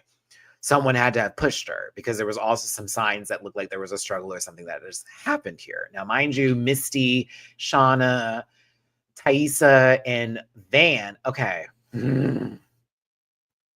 I gotta start. Come on, Matthew. We haven't seen adult Akilah yet. I believe Akilah survives. We only see Akilah in her young form. Don't like that. I'm concerned because she's being used a lot as this sort of like the nature, the one that can talk to the animals bit. Concerning. I also think it's weird they go into this cave and they smell some gas and see some visions, and that's how they're working this out. But wait, there's more. We're gonna get there. They were going to take out the coach because they believe the coach is who set fire to the cabin, which is why they had to build tents in the first place. So they have a trial. He loses said trial. And now it's, what do we do? Shauna is the biggest bitch, and I cannot stand her. Young form and older Shauna. I don't like young Shauna. I don't like older Shauna. I did in the first 2 seasons. This season, I have no more. I have no more for her character, especially teenage Shauna.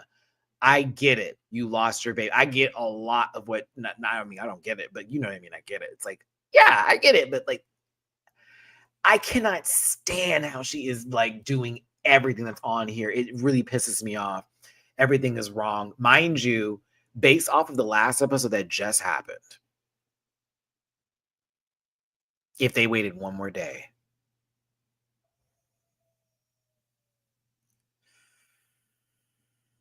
if they waited one more day.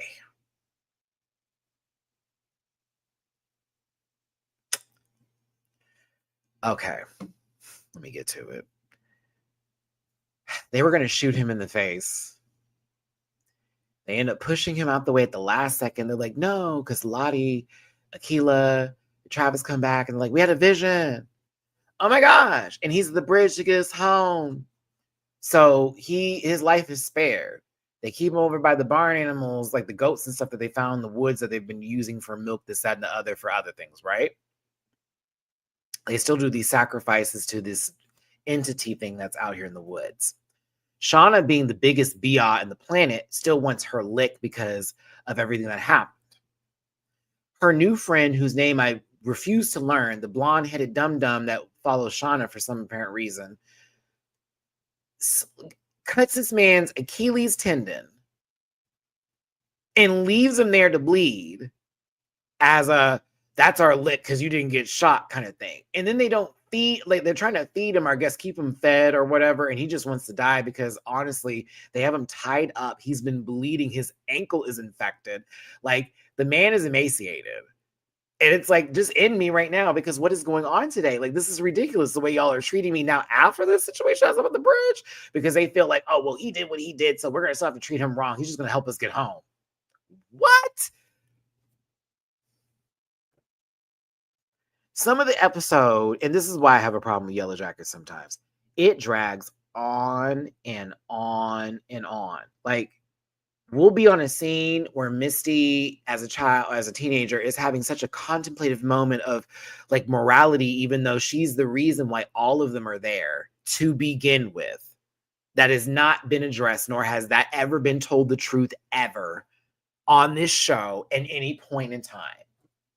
So I have a problem with that right now because to me, at the end of the day, everybody should have the biggest problem with Misty. And I love Christina Ricci's character, love her down. And I know she's trying so hard to make up for everything that's happening, but everything, because they would have been saved. They would have been gone. She literally destroyed the black box so she could be closer to the homosexual coach that she wanted to make straight. And when she couldn't make straight, try to like full on bash him and then flipped it back around again because everybody wasn't on that tip. And there's a whole bunch of lesbians up at the girl, please. And then we got this whole moment where she pushed old girl, if we forgot, off that cliff and lied about it because she found out the tea about her.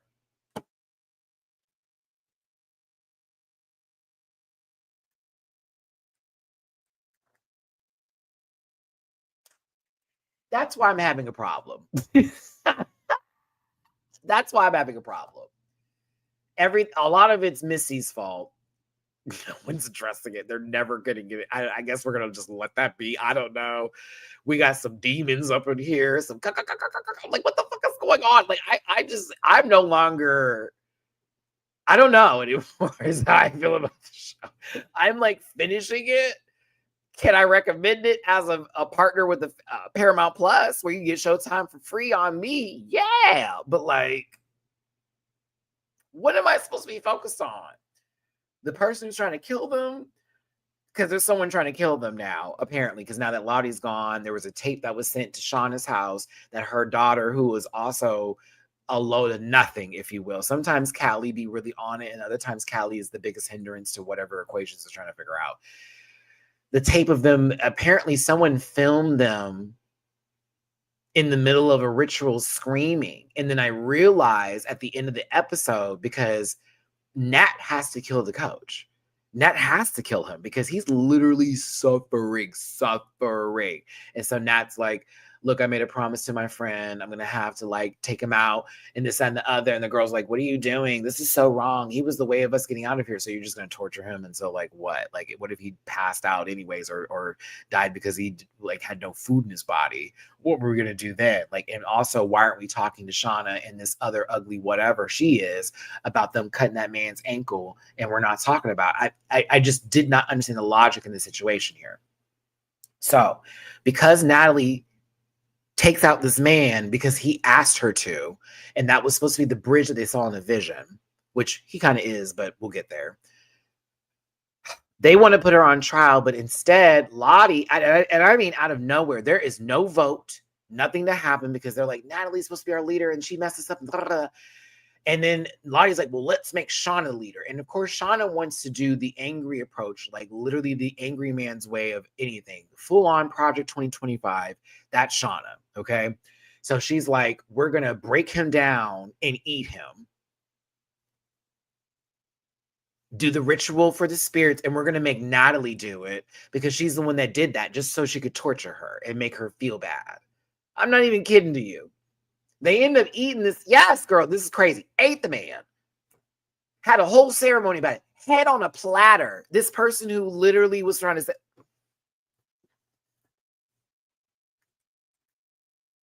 Misty starts humming for no reason. They all start to sing and go around the campfire.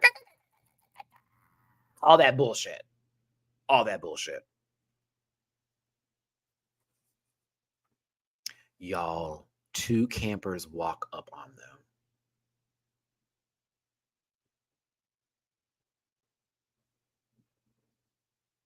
Campers. Hikers. Come here. Hikers have walked up on them. Not the police.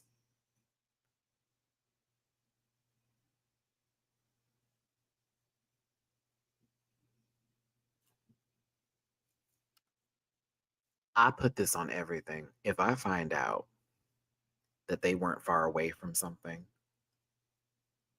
like how mad I was in the happening when you realize like, oh bitch, so they're not in like the 1800s. It's actually like current times, and these people try to get away from like the world because of blah, blah, blah bullshit. I'm going to be fucking evil. I'm not going to lie. That's the one. 2, this lets us know this is how they got saved in the first place. This is how they got found. So I'm like, oh, unless something is going to happen and they end up taking out those 2 people because they saw that they ate said coach. But to me, there was a tape of them screaming and doing some sort of ritual shit that was on the tape that they have as adults. The 2 people that just walked up on them doing their ritual.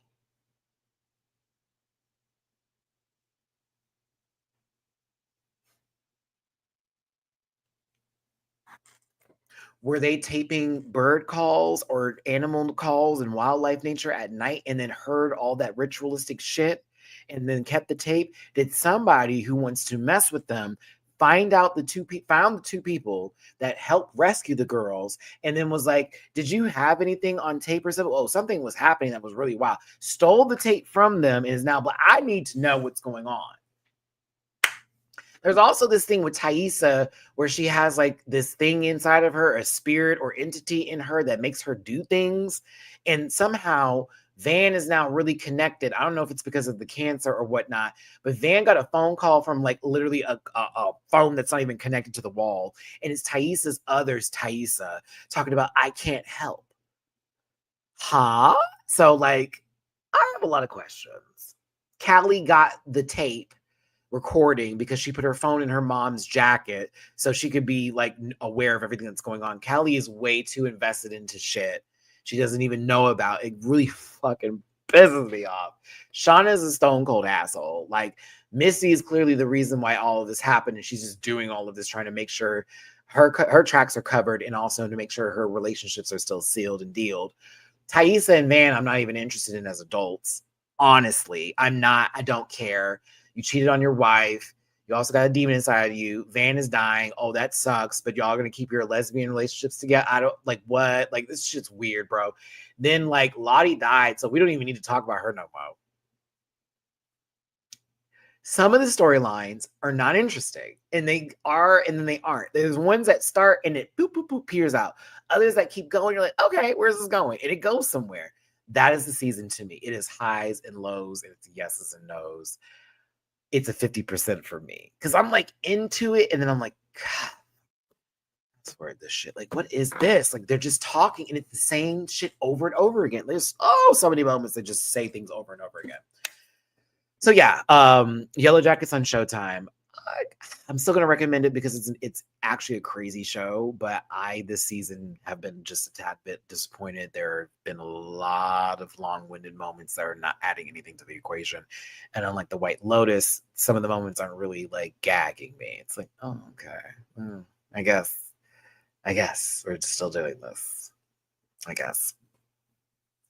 Yeah, season 3 is like, I know season 2 was a lot, Louise, when they were like the frozen body and the way they were doing that. Season 3, baby. There's also some bullshit out there too. I'd be like, girl, now what's going on here? I think they're trying to finish it out. If I'm gonna be honest with you, like, I think this season 3, I don't know if this is the last. I don't think this is the last season. I think that they're gonna get a season 4, and that will probably be the end of it.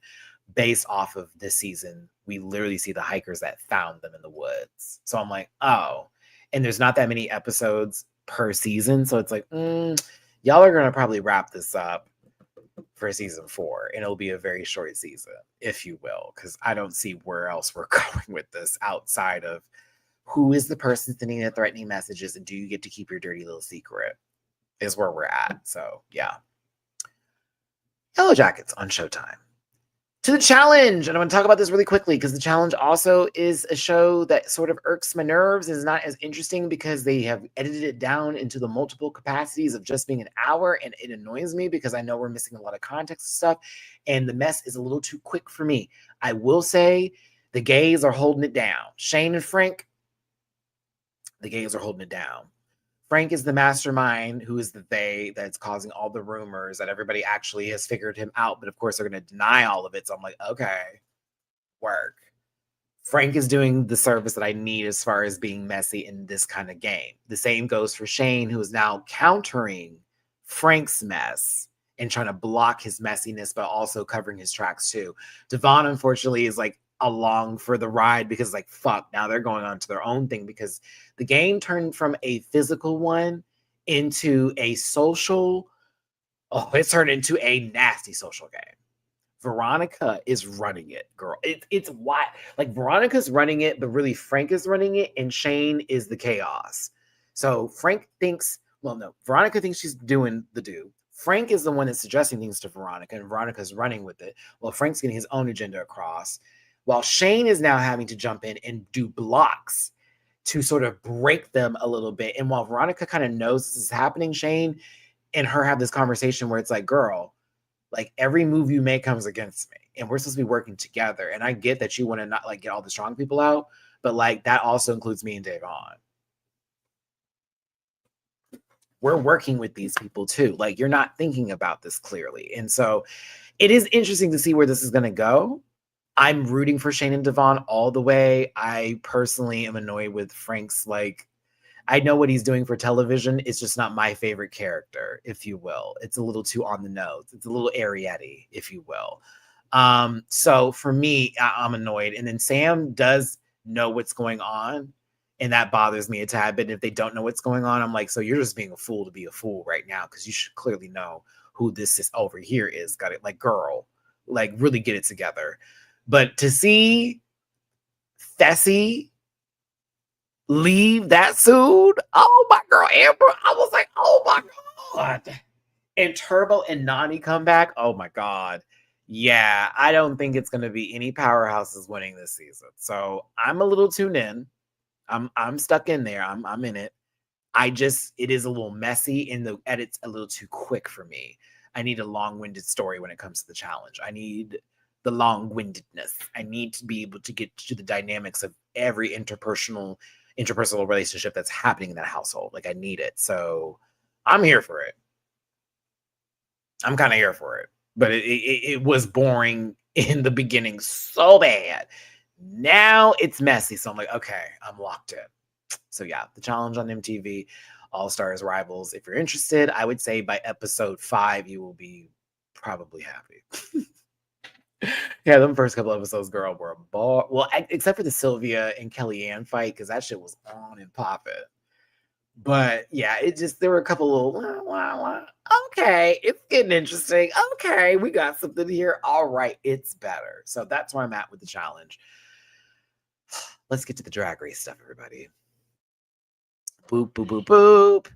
Your boy's been hosting for about 97 minutes here. If you haven't hit the like button, that hurts my feelings. Please hit that like button. Please share and subscribe. Become part of this Rant Pack family. I know this may not be the one things that you want to hear today, but just you listening to me talk about it does mean a lot. If you haven't and you would like to, please drop a tippy poo in my jar for paypal.me/rants, Cash App, $Matt924, Venmo, Matt-Rants. On days like these where your boy has felt like a car has hit him and he's not feeling too good, those tips are always really super helpful. Again, not necessarily for participation, but if you wanted to, it'd certainly be appreciated, and I thank you. What would even be more awesome is if you hit the thumbs up button because you're sitting here in my chat right now and you haven't hit it yet, but why? And then also leaving a comment after this video about the topics that we talked about today. So, Slasian Royale, Drag Race Philippines. Told you. I didn't tell you what franchise it was because I'm a good Christian. 1, 2, because again, I get tea sometimes and I don't like to spill because I like to keep my connects. And also sometimes things don't ever come to fruition. There are a lot of shows that I heard about that were going to happen, that were filmed, that you're never going to see. That's true.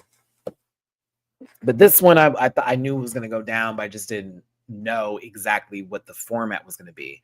It is a all-stars for Drag Race Philippines. It feels like it's a versus the world. However, our Asian sisters that are all across the world who have been on the Drag Race franchises have an opportunity to come to the Drag Race Philippines Slasian Royale, which now opens the roster to so many queens. I'm going to just let you know right now, because Drag Race Philippines is the host, they're going to have more people. Everybody else may have like one representative per country, if possible. We shall see. I'm going to just tell you now, Joel is not on my list.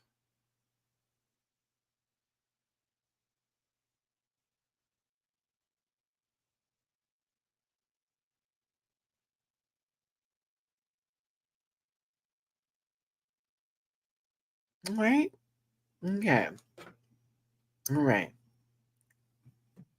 I'm just going to get that out the way now. You let that girl cook for a very long time. You let her cook. Yes, you, Joe.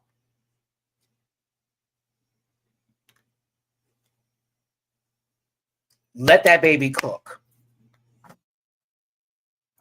She's not ready. Let her cook. That girl can't even dance yet. Let her cook. Y'all too quick. She got it. No, she don't. She can sit her ass at home and figure out the following things to be better. Like, that's too quick. Y'all gonna have her on there as a joke, and that's not funny. I want her to do better. I would like her to go far. She don't want to be there just for y'all to make fun of her again and to be laughing because she's so fun. No. Who needs to come back from Philippines? Bernie. Miss Jade So.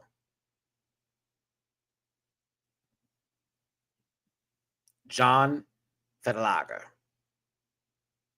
Bitch, the list goes on, actually, while we talking about it. Shell. Minty. Hell, Marina, Silhouette, Angel, shit. I mean, the list goes on. Miss Tita Baby, like the list for Philippines, like it's just there's too many from the Philippines where I'm like,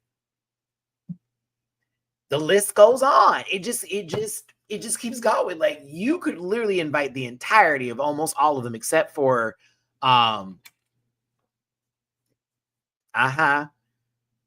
we wouldn't require a winner, so we don't need the blackface lady to come back, and I certainly don't need the petulant child from the previous season to come back, because I'm still not a fan. But yeah, OV, see you next Tuesday for sure. Oh yes.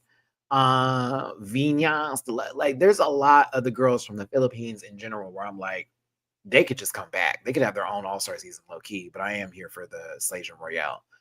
Now, everywhere else though, I know I want Aurora Matrix, Kiki Ko, and what's my girl? Come on, Maddie. Melinda Verga and Suki Doll. And also I'm gonna put Kimmy Couture up in there for Canada. Those are the ones that I want specifically. Not in any particular order. Not in any particular order. I'm not gonna play favorites, even though shout out to Kiki. Shout out to my girl Kiki. Okay, and Miss Aurora, hey babies, I love y'all. It was so good. Glad to meet y'all at DragCon. They're just great people. Yeah, they're gonna have to come from Canada. Yes, they're gonna need to be on the show. Either of them is gonna be good. I think that, and I'm wondering, because it is a Slajon Royale, will certain like Pacific Islanders also be applied into the situation of possibly being invited onto the show too? Since there are, like, I know like with certain providences and certain situations like that, where different areas of like where it's like there is. So that's where I was like, yeah, you know what I'm saying? Like Bombay, do you feel where I'm going with that? It's like, well, where is the definition when it comes to like when you say Slajon Royale, like East Asia, West Asia, like islands, if we're going there, like how are we doing this specifically? Like I'm asking the question because I'm like, who is going to be on the show and what can we expect, if you will? I do need to include Bombay into that. I'm just like, there's just there's a couple where I'm wondering how they're going to do this and what countries will be involved. Will it only be 3? Because you know what happens whenever we do these like versus the worlds or whatever. Here we go. This will go. This what goes down. Here we go. Well, why wasn't this person called? Well, why isn't that person there? Well, technically, I'm preparing for that because I know this fandom so well. Full of shit. I'm preparing for it.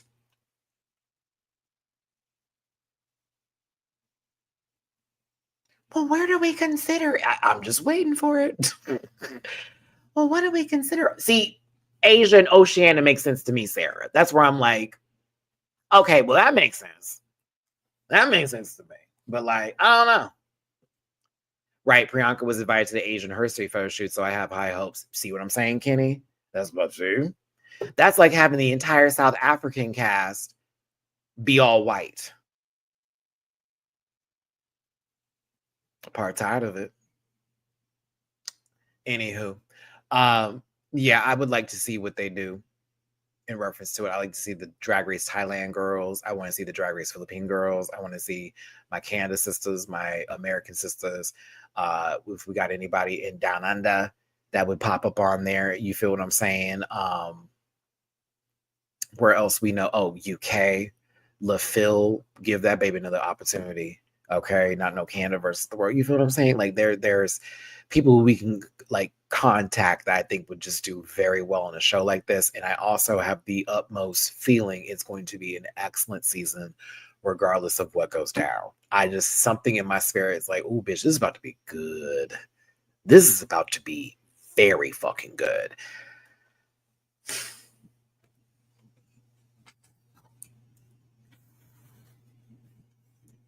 I just think it's going to. My biggest concern is this fandom and how they expect things to happen the way that they want them to. And then when they don't have it happen, they attack. They go into microaggressions. They go into, I have more than them. I have all of this. They're not even doing it's just, I'm praying that we can like really actually enjoy a goddamn TV show for once. But Slajan Royale, more details will be dropped soon, but that has been announced. Drag Race Philippines has gotten their All-Stars franchise, bitch, and whatever happens, wherever it comes, whoever's going to be on there, I'm sending them love and I'm rooting for them. And I'd love to see who would be popping up here. It'd be very, very interesting. Very interesting. I don't know about it needing to be in English because I can already see Jeremiah that being something that would be controversial. Like, why does it need to be in English? Do you feel me? Everyone speaking different languages, like da da da da. You know what I mean? Like, we will wait and see what happens. We will wait and see. We hope for the best. I'll be there no matter what. I'll be there no matter what. It's like, child, they're going to want people on the show that definitely speak English, but it's not going to be the main objective. Also, as a reminder, there are people in the Philippines that also know English as well. Like, it's not maybe the first language, but it's like a second or third. Sometimes people just want to know English, just like how I'm currently. God, I don't feel good at all. I ain't got not one tip today, but that's all right. Not a soup, none. Yeah, but that's all right. That's all right, bitch. We got soup in the cabinet. I am probably gonna take a nap. I'm gonna just do the drag race thing when I feel like it, bitch, because it's giving no Maddie. But I got my Duolingo. Like currently, right now, I am getting my Spanish on. So when I go to Puerto Vallarta, I'm not a complete asshole. Because I don't want to be so rude to be like, huh, what? No, I want to at least say thank you and I appreciate this. That can I have, and if we can, and whatever the common courtesies would be. So it is what it is. But yes, I'm here for Stage Royale. We'll see what happens. The Drag Race drama, because we're gonna wrap it up here. I don't even know if y'all like when I do these rant reports, but I do appreciate those of you who tune into this. It's not my highest rated show. These are the shows that the people who don't like me on Twitter use. Because if you remember, I got attacked by DDG fans. So they saw the views on this one, like, oh, he doesn't get views at all. I'm like, well, on my other shows, yeah, but not everybody wants this. Or they hate watch me. And this is like one of the things where it's like, we don't need to watch them because it's not talking about the show we want to watch, right? So the drama online. Drama online.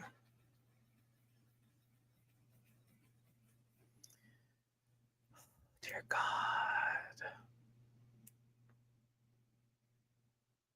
It's a chop. It's a chop. I'm sorry, Arietti, it's a chop. It was a choice to leave that message. It's also now, because I didn't watch the preview, but I had to surmise some thoughts from people's point of views online, okay? You knew that that girl has something going on to give it a reason for A, B, C, D, E, F, G. And you chose to then say something directly that you knew was going to hit her. Now, as much as we can do the whole, well, we talked in person and we're good, and that's fine. That's great for you and Anya. But you're on a reality TV show that is currently still going on. And the public opinion is that you got to do that in private where it's only you two that can understand this moment and you get the apology. But you embarrass her and try to shame her in public. That is the issue that people are having here. And this is why everyone's going, we want a live reunion, because I don't see a DragCon coming unless you're waiting until the season to end and you're like, oh, by the way, US DragCon is going to be like in the fall now, because that doesn't look like it, Drag Race. A lot of people are questioning what's about to happen here.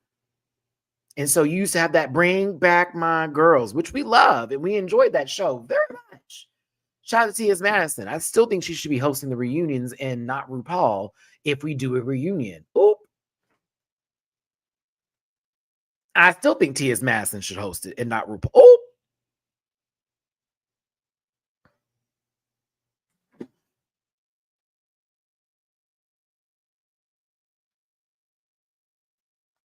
but I need a reunion, because what if that apology is directly to, like, not to, again, it's not for us, but it's for us as viewers to know that this person is not completely full of malice and dark and deep-seated, like deep-spirited evil, whatever the case may be. I don't think Arietti's evil. I think that they chose to go nuclear. They chose to be the villain. They chose to be nasty. That was their decision, and they wanted to follow through with it, and they were okay with that being their edit for television. They were like, fine, I'll be the villain. Fuck it, whatever. I don't give a fuck.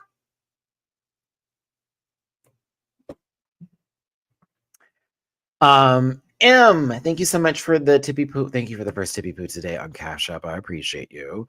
Love you always. I love you too, baby. Thank you so very much. I appreciate it. I think that, okay, can I be really honest? I think she thought that was going to eat more than she thought it would. I think that Arietti thought that the public would find her even more like how they've done in the past with certain girls that are, or like, who like get away with shit like that. Like, oh yeah, bitch, like she's everything. She was not afraid of nobody. That's real TV. It's a little bit different when it's something that is a bit personal. And again, we've been on the show for a while now. Like, we've been here for a couple of days. So everybody has kind of gotten the idea of who these bitches are a little bit. Because again, this is we're like 10 weeks in. You know what I'm saying? Like, we've gotten kind of quite a good idea of these people. It's a little bit different because we saw the progression of your attitude get worse. We saw your intentions get wild. We also saw you purposely just be mad just to be mad. And then you deciding to do things to get back at people. And yes, Libras are vengeful people. I'm not going to lie about it anymore because it's the truth. We are very vengeful people. We hold grudges down, girl. And we will hold it in. We will never get you early. See, she did her shit early. A real Libra would have waited and got her later. You know what I'm saying? Or at least thought about it and then gave up, because that's normally what we do. If we can think on it, it's not no big deal. I let it go. You can live another day. I will remind myself of how you acted before, and I'll come and get you if you do it again. But I'm gonna let you live this time. So many people have been living around me, I'll tell you that. They don't think I caught them shading me, including my personal, like, close friends. Oh, no. I still got it. It's ready. It'll be ready. Anytime you think you about to be, now, Matthew, I'm gonna be like, okay, well, here you go. Let's start with this day when you said this about me. Let's start with this when you did this about that. And I didn't ever bring those up because to me, those weren't important, but because now you're making something important that's not important, let's make things important. Let's make everything important. Because you got the nerve. Okay? You got the nerve. I have literally done, let me be quiet. I'm not going to tell my business, but there are people who have crossed me that can never cross me ever again. And there are others who don't even know what's coming. Because I haven't forgotten. And I'm just waiting for the day for you to cross my path again. And then it's going to be done. But if I never see you again, you can live on and your life will be just good. But you come around me, bitch, I'm going to get you. I'm going to get you. I'm going to get you. And I know how to. Because, again, don't let a Libra think. We will plot and scheme. So, Ariette's vengeance, I knew where that came from. But I also didn't understand the logic behind it because, to me, it still didn't make any sense. You're mad at a position you were given when you knew, in fact, that you were going to be in the worst place possible regardless. You had already defeated yourself prior to even the episode starting. You just took out all that aggression on Jules.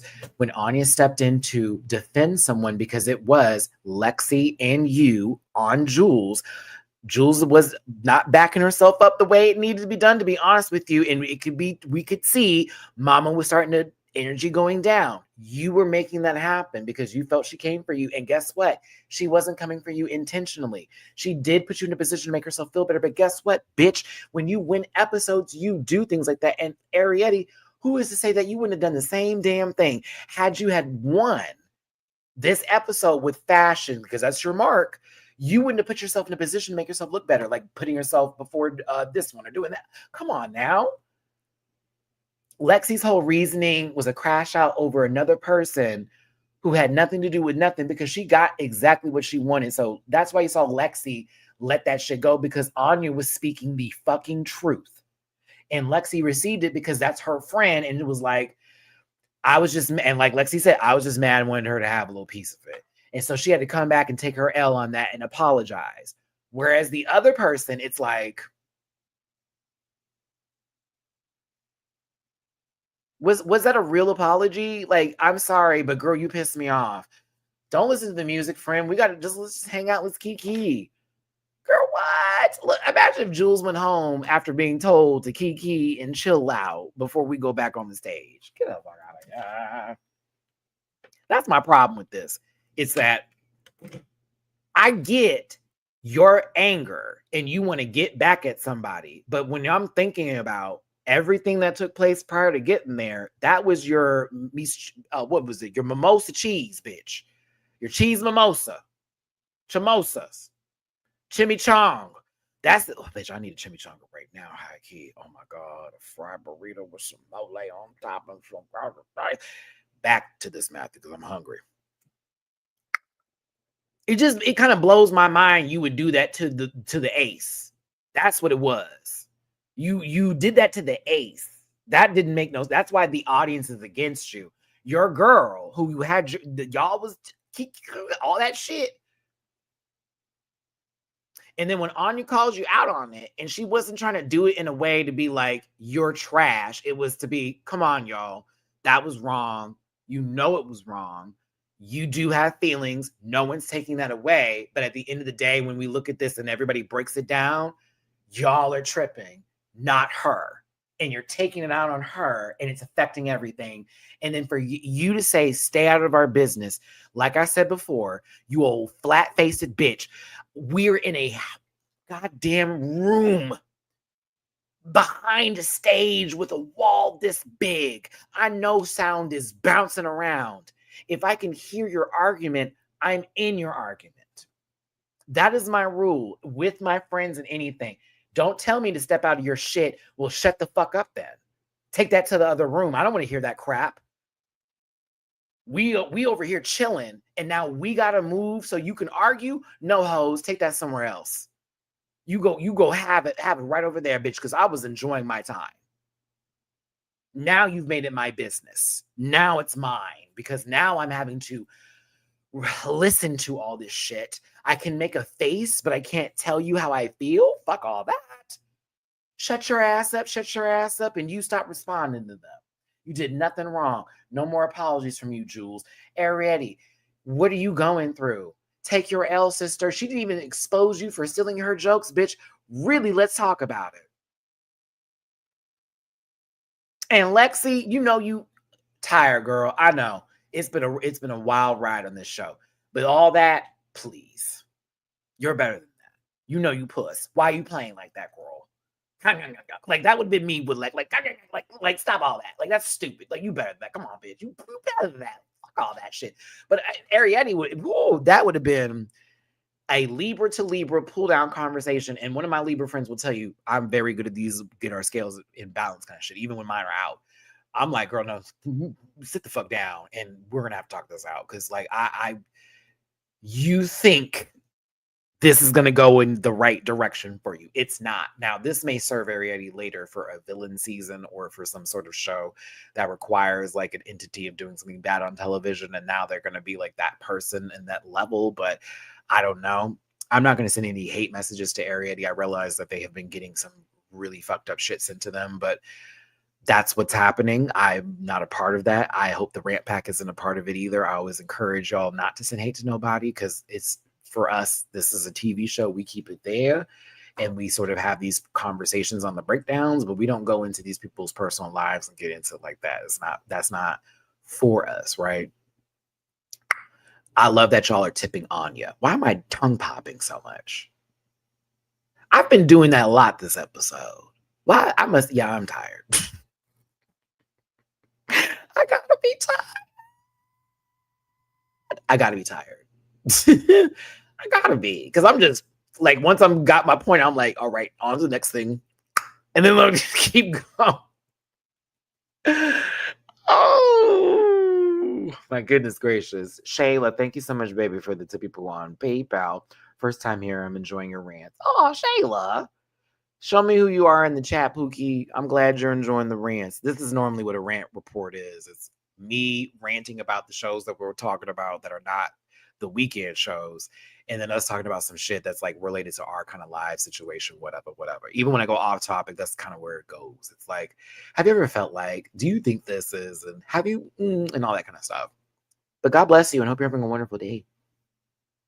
Yeah, don't come across a Libra when we're mad, because we're going to say anything.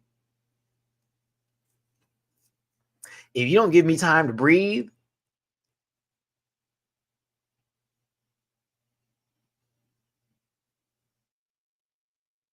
I think Darnell has seen me almost explode and catch myself. And I think it happened during the passport process where you probably saw me really look into the sky and get blank real quick. And instead of me going, I'm just going to explode, I just was like, okay, so what can we do? You sure did.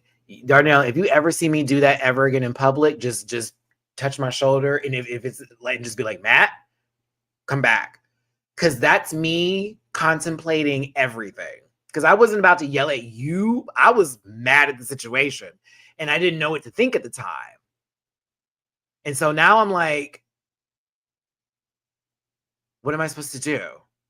Now I can't do nothing. Now it's about to be, and every negative, bad, I'm talking about like literally like files up. So I have to disconnect quickly. I gotta disconnect. And I go, okay. I can't crash out. I can't afford to. That's the truth. I can't crash out. I cannot afford to. I have children. Not Billy and Susie, but I got Mamu and Mina, my fur babies, who are going to need me, who I don't believe anybody can take care of better than me. I'm literally woke up this morning with Mina on my back and Mamu wrapped under me like this. My kids were sleeping on top of me and next to me this morning. That was the most peace I've had in this week. I almost didn't want to get up because I was, again, I told y'all I haven't been able to sleep. So I've been doing one of these, like, I go to bed at 11, wake up at 12:30. I'm up till 3, go to sleep at 3, wake up at 4. Oh my God, it's now 7 o'clock. Go to back at 7, waking up at 8. I'm only getting an hour. This is not working. My body feels like somebody hit me. I'm so serious.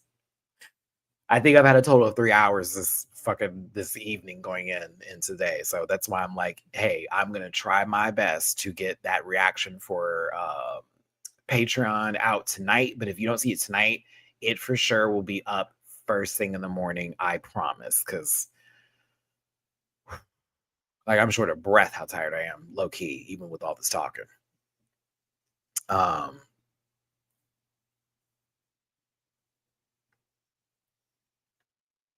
Because like we try to process. If it doesn't seem fair, though, we lose it. Like a Libra is all about balance and fairness. And if we cannot make sense out of something, oh baby, it's over. It's over. I can't make sense out of this. Everything is crumbling in front of me. I can't make sense out of this. I can't think of another solution. Crashing out. I'm telling you. Woo.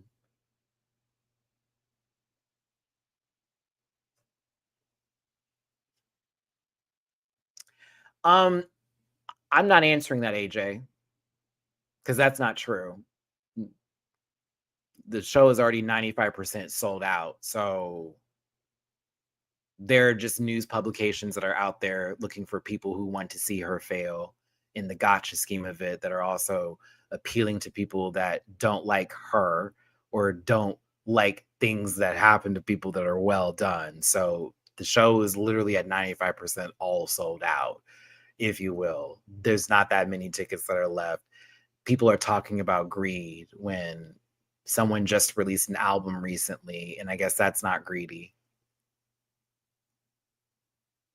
There's another tour that was announced by somebody else. I guess that's not greedy. You see, I pay for the things that are worth it. I pay for the things, especially if it's a lot of money, if it's worth it. There are people who are not fans, they are just followers. And those seem to be the people who are the most upset about her and whatever she's doing. A lot of us that have been aware of who she is, how she does, and whatever comes from her, we literally know what we're going to get at the show. And it's going to be nothing but excellence. Every dollar for each of those tickets for 30 days is worth the price of admission. So to anybody feeling differently, you can go fuck yourself. And I mean that. Okay? In peace. So if that's not you, then it shouldn't apply. But if it hit, I hope you bleed. All right?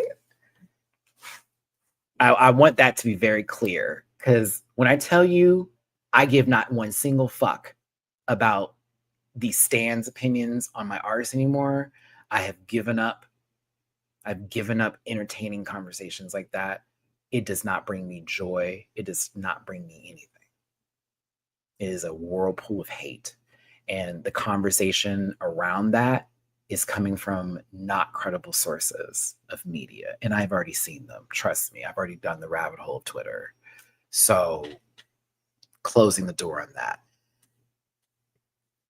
Anybody saying that's wild when everyone is still dropping music. People are still doing everything when we're literally going through what possibly could be another recession.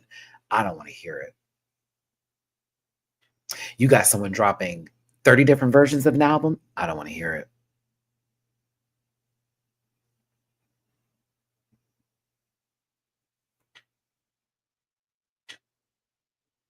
So, Alicia, happy Pi Day to you as well. Thank you for the tippy poo on PayPal. Appreciate you, love. Going on in the future, everybody, I'm just gonna be honest with you. I'm not doing Stan Wars. I'm not doing anything like that no more. I will do album reviews. I will talk about concerts and shows I've seen. I'm not doing the Barb shit. I'm not doing the Navy shit. I'm not doing the Beehive shit. I'm not doing the Swifty shit. I'm not doing the Katy Cat shit. 38, I'm enjoying it. I'm going to start acting it. I don't want nothing to do with it. If you read somewhere that that's that, and it was on Facebook, I guarantee you it's misinformation. Especially if it was on Facebook. Do you know? Because I just reactivated after deactivating my Facebook. I had to reactivate it because somebody asked me to.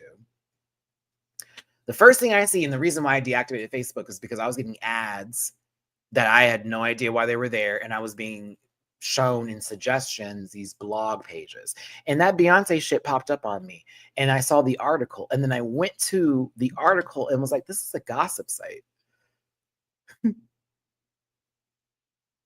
Looked up even more, another gossip site, not credible, not information. Looked it up myself. 95% of the tickets are sold. Oh. They say her hair care product isn't selling. It's currently the #1 as far as the vitality statements, being that with social media interaction, sales, and this and the other, it's currently one of the top brands for hair care. Oh.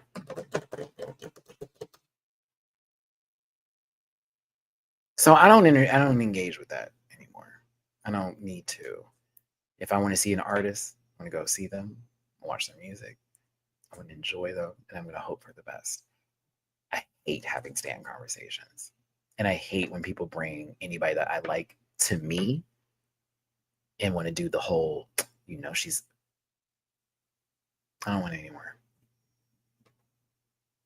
I don't want it.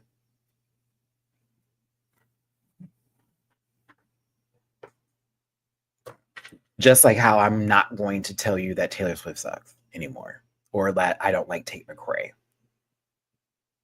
I think that's a fair trade. Because to me, I'm like, why am I telling them I don't like that girl? I'm not going to listen to her music. What is me telling someone I don't like them? I don't know.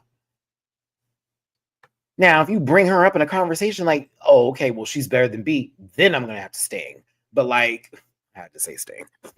But like, I'm just not going to even start those kind of conversations no more. Because why? Why? AJ, how can you have started something that you didn't actually start?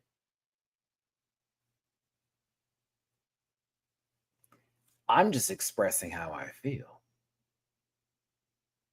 The bullet shouldn't hit, friend.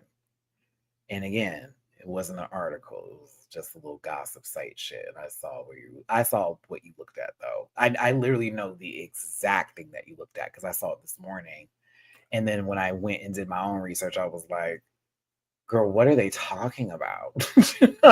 So like, to me, I just stopped because it's not even about you, AJ. It's really about, I guess, the way that media works in a sense, to where negativity is the most sought after thing. And I think from my logic and perspective of actually sitting back this past week and let alone just sort of like pulling in everything that I've seen over the years and what makes the most money and where the most notoriety and fame comes from and how all these people really get it. There's a lot of it starts in the negativity department. There's very few and far in between that get a positive start and actually have longevity in this world. It's really wild. And then most of the people that ended up starting out positive, somehow we forget about them until something negative happens. And now we're back on them. Remember when they used to do this? Remember that? And it's like so weird to me. It's like the obsession of wanting to see someone fail is wild. I know because there's a Reddit thread about it for me. Literally. Well, there's literally people like asking for my head. Do you understand? Like, this is why I can't be a part of it no more. I just can't. I can't. Everything's always mean. Everything's always nasty and negative. Man. That's all. So I just can't do it. That's why you don't see people on my page like you used to, and why I'm trying to find myself even in another direction, because who knows, maybe 3 years from now, this will literally be a travel channel where I travel across the world and like cover my trips and stuff like that. And that's what I do. Or it ends up being like a food channel. Who knows where this channel is going to go? I don't know what this is going to be. I don't know how long y'all want me to talk about drag race and other shit. You know what I'm saying? So,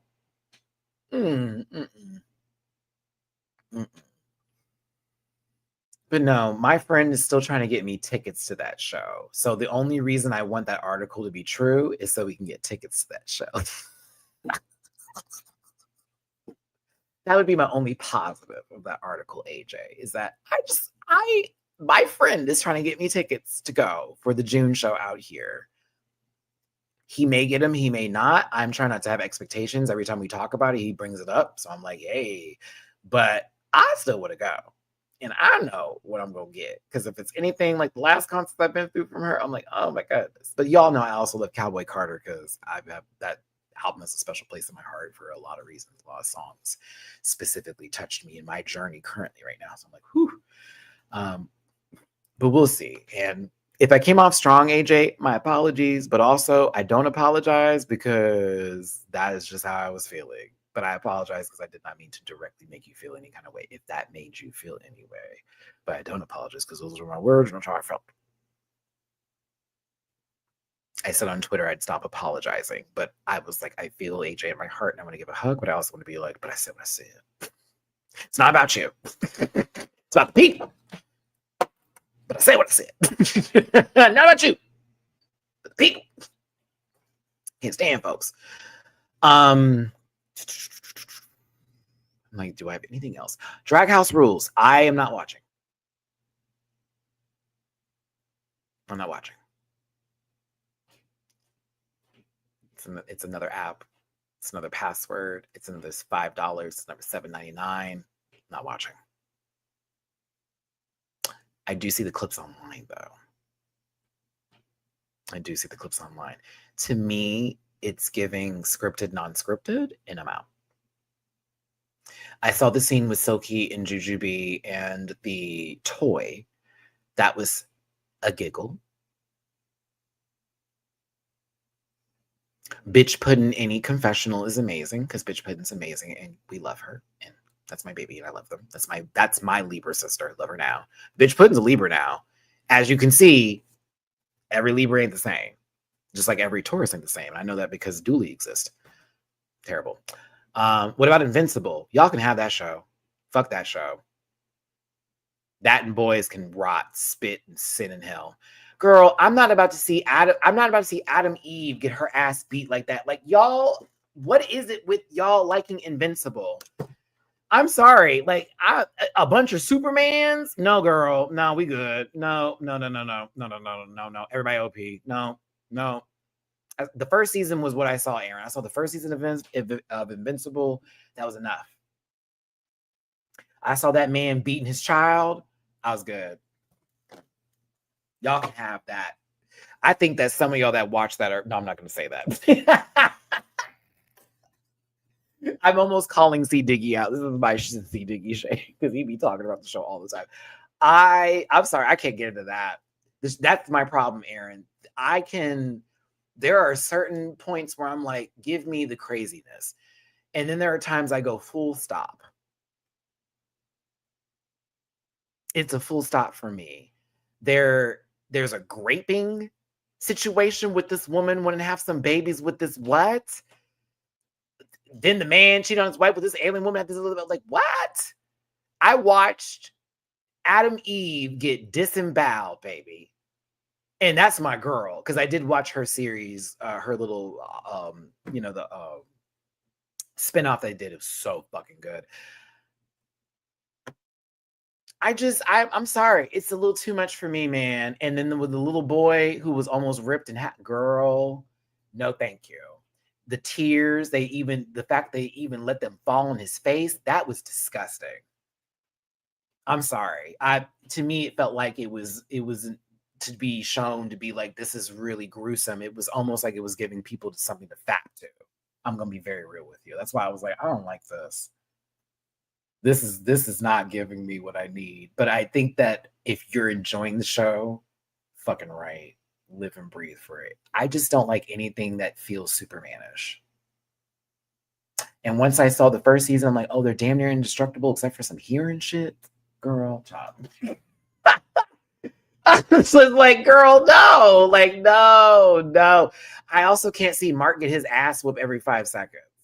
Robo leg, this robo arm. Girl, bye, bye, bye. I'm sorry, I can't do that. Like, we're rooting for the guy who gets his ass beat, but he cooks sometimes, though, man. But the reason why he's called invincible is because he's just gonna get beat up and just always come. Like, what? No. I'll watch Severance before I watch any of that. Before I get invincible. Yeah, you get me into Severance before I do that. Please. Like, if I'm gonna watch something that's gonna be gruesome right now, it's not even gruesome, it's Sadamoto Days. Sadamoto Days. So good. This last episode was great too. Love that anime so much. Oh, it's one of the best reasons I'm paying for Netflix right now. High key is to watch Sadamoto Days. I'm not even playing. There is somebody who's really hot on Severance. He's a black man. And I saw him doing an interview. I don't know whose late night show, but I was like, who is that? He's like, I'm on the show Severance. I was like,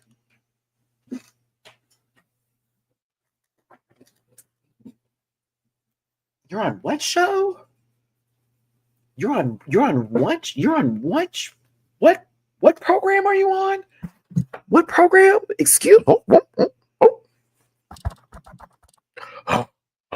Like what? Oh. So Paradise is on my watch list, and I'm supposed to be watching that this weekend. Yeah. So I'm supposed to be watching that this weekend because I do pay for Hulu and Disney Plus and all that kind of crap. It's been on my recommended for so long, and it stars Sterling K. Brown, who I would jump inside of me. Okay. But I'm gonna watch it because I heard some really good things. What's it? Kelly in the Morning. Forget her name. She was losing her shit over it. I was like, oh, all right. But like, I'll see. I'll watch it. Tremel Tillman. I need that to be my new last name. Matthew Tillman. Matthew Tillman. Matthew Tillman.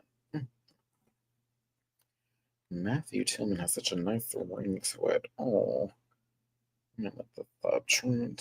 Oh. Yeah. You.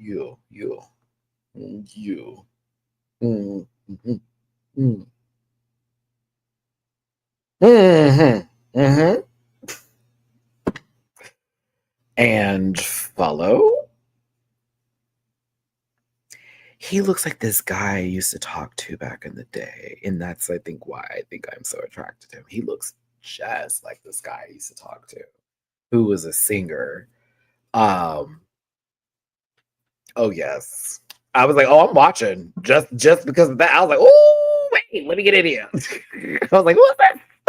Let me get in. I'm going to watch. But yeah, I can't do Invincible. I just think, to me, it's just a pleasure palace for people who like watching very grotesque, gory stuff like that. It doesn't do anything for me personally. It's just all a bunch of shock. And then I also got spoiled on what happens in the next season, I guess, because someone showed the comic online about some other alternate world and shit. And I'm like, what? So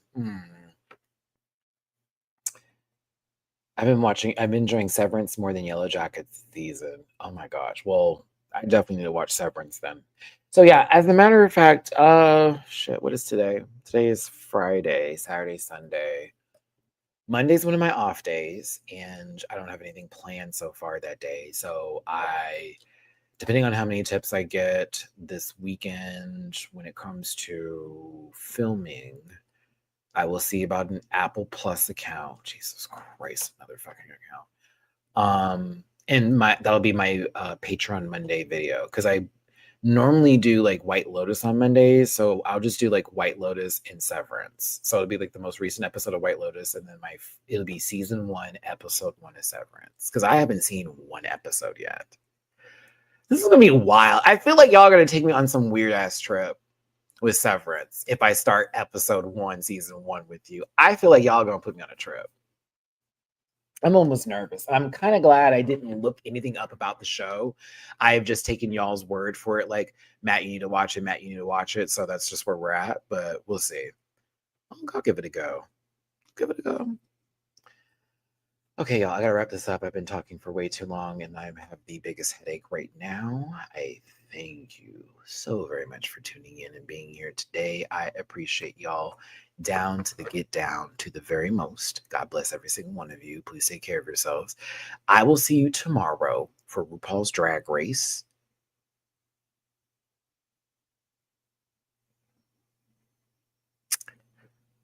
Whatever this episode will be. Bring your energy, because I probably will have some tomorrow when I get to go in, because I haven't seen the episode or the preview yet. So I'm going to have a real take tomorrow. Today was my light social media. I saw this, I saw that. Tomorrow,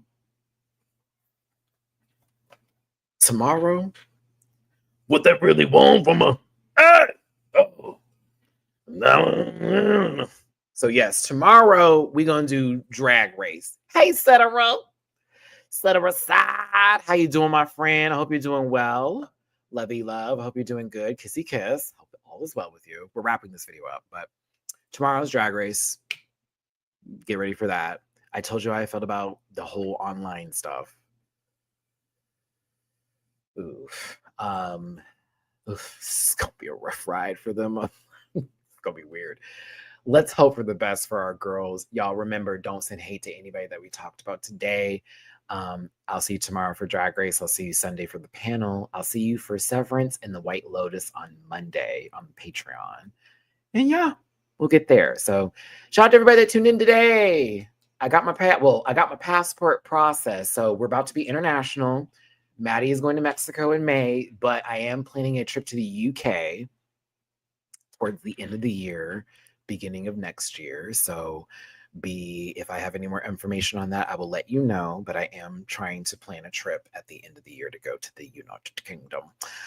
So I'll let you know how that works out, or if that's going to still be, well, I think it's still going to be in place, especially not the passport process. We've started that. That was the biggest thing that I was told. Matt, get that. We're going to start the rest of it. I was like, okay. But I'll let you know more about that. We talked about the White Lotus. We talked about YellowJackets. We talked about the Challenge All-Stars Rivals. We talked about Slay Jin Invasion, baby. We have Drag Race Philippines. We got an All-Stars, bitch. I'm so happy. Please, in the comment section, tell me what you want to see on the show. I'm ready for it. Just give it. And then we also got into some hot topics, as well as discussing some of the drama with this current season. So make sure you see all my my links in the about section. Like, share, and subscribe. Drop a tippy poo if you feel like it. Merch available at dragqueenmerch.com. Bookable and Cameo, and affiliate partner with Paramount Plus. Get you that free week on me with Showtime, babies. I'll see you tomorrow. My battery's starting to give. Like the internal battery. I can feel my body shutting down. I need Juju back. Really? Really? Can we let someone else be Juju? No, I'm playing. No one can be Juju. Baby, listen. Okay, as long Juju can come back, but she can't win. Mm-hmm. She can't win. She can come back. She can't win. Because I'm going to feel a ways. No shade. I don't know if she's going to beat them girls. She's excellent at TV, but she can't win. That must be the record. That's got to be the track record. It's got to be the track record for her. I'm sorry. Like, it's in the rules. She can't win. There's no way. Like, that's supposed to be the arc. She is the reason why we came, but like, we know Mama not winning. No shade.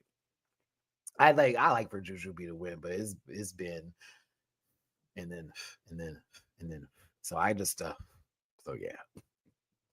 Anywho, watch Drag Race, brush your teeth, clean your clothes, wipe your ass, mind your business. Don't write things on mirrors that are mean. And always choose yourself. Because sometimes, if not the majority of the time, yourself is always right. I will see y'all later. Take care. Love you down. I do not. I was like, I don't have this day. We just gotta close this out. Okay, bye, y'all. I'm tired. Go watch Drag Race. 29 minutes. Bye. Listen.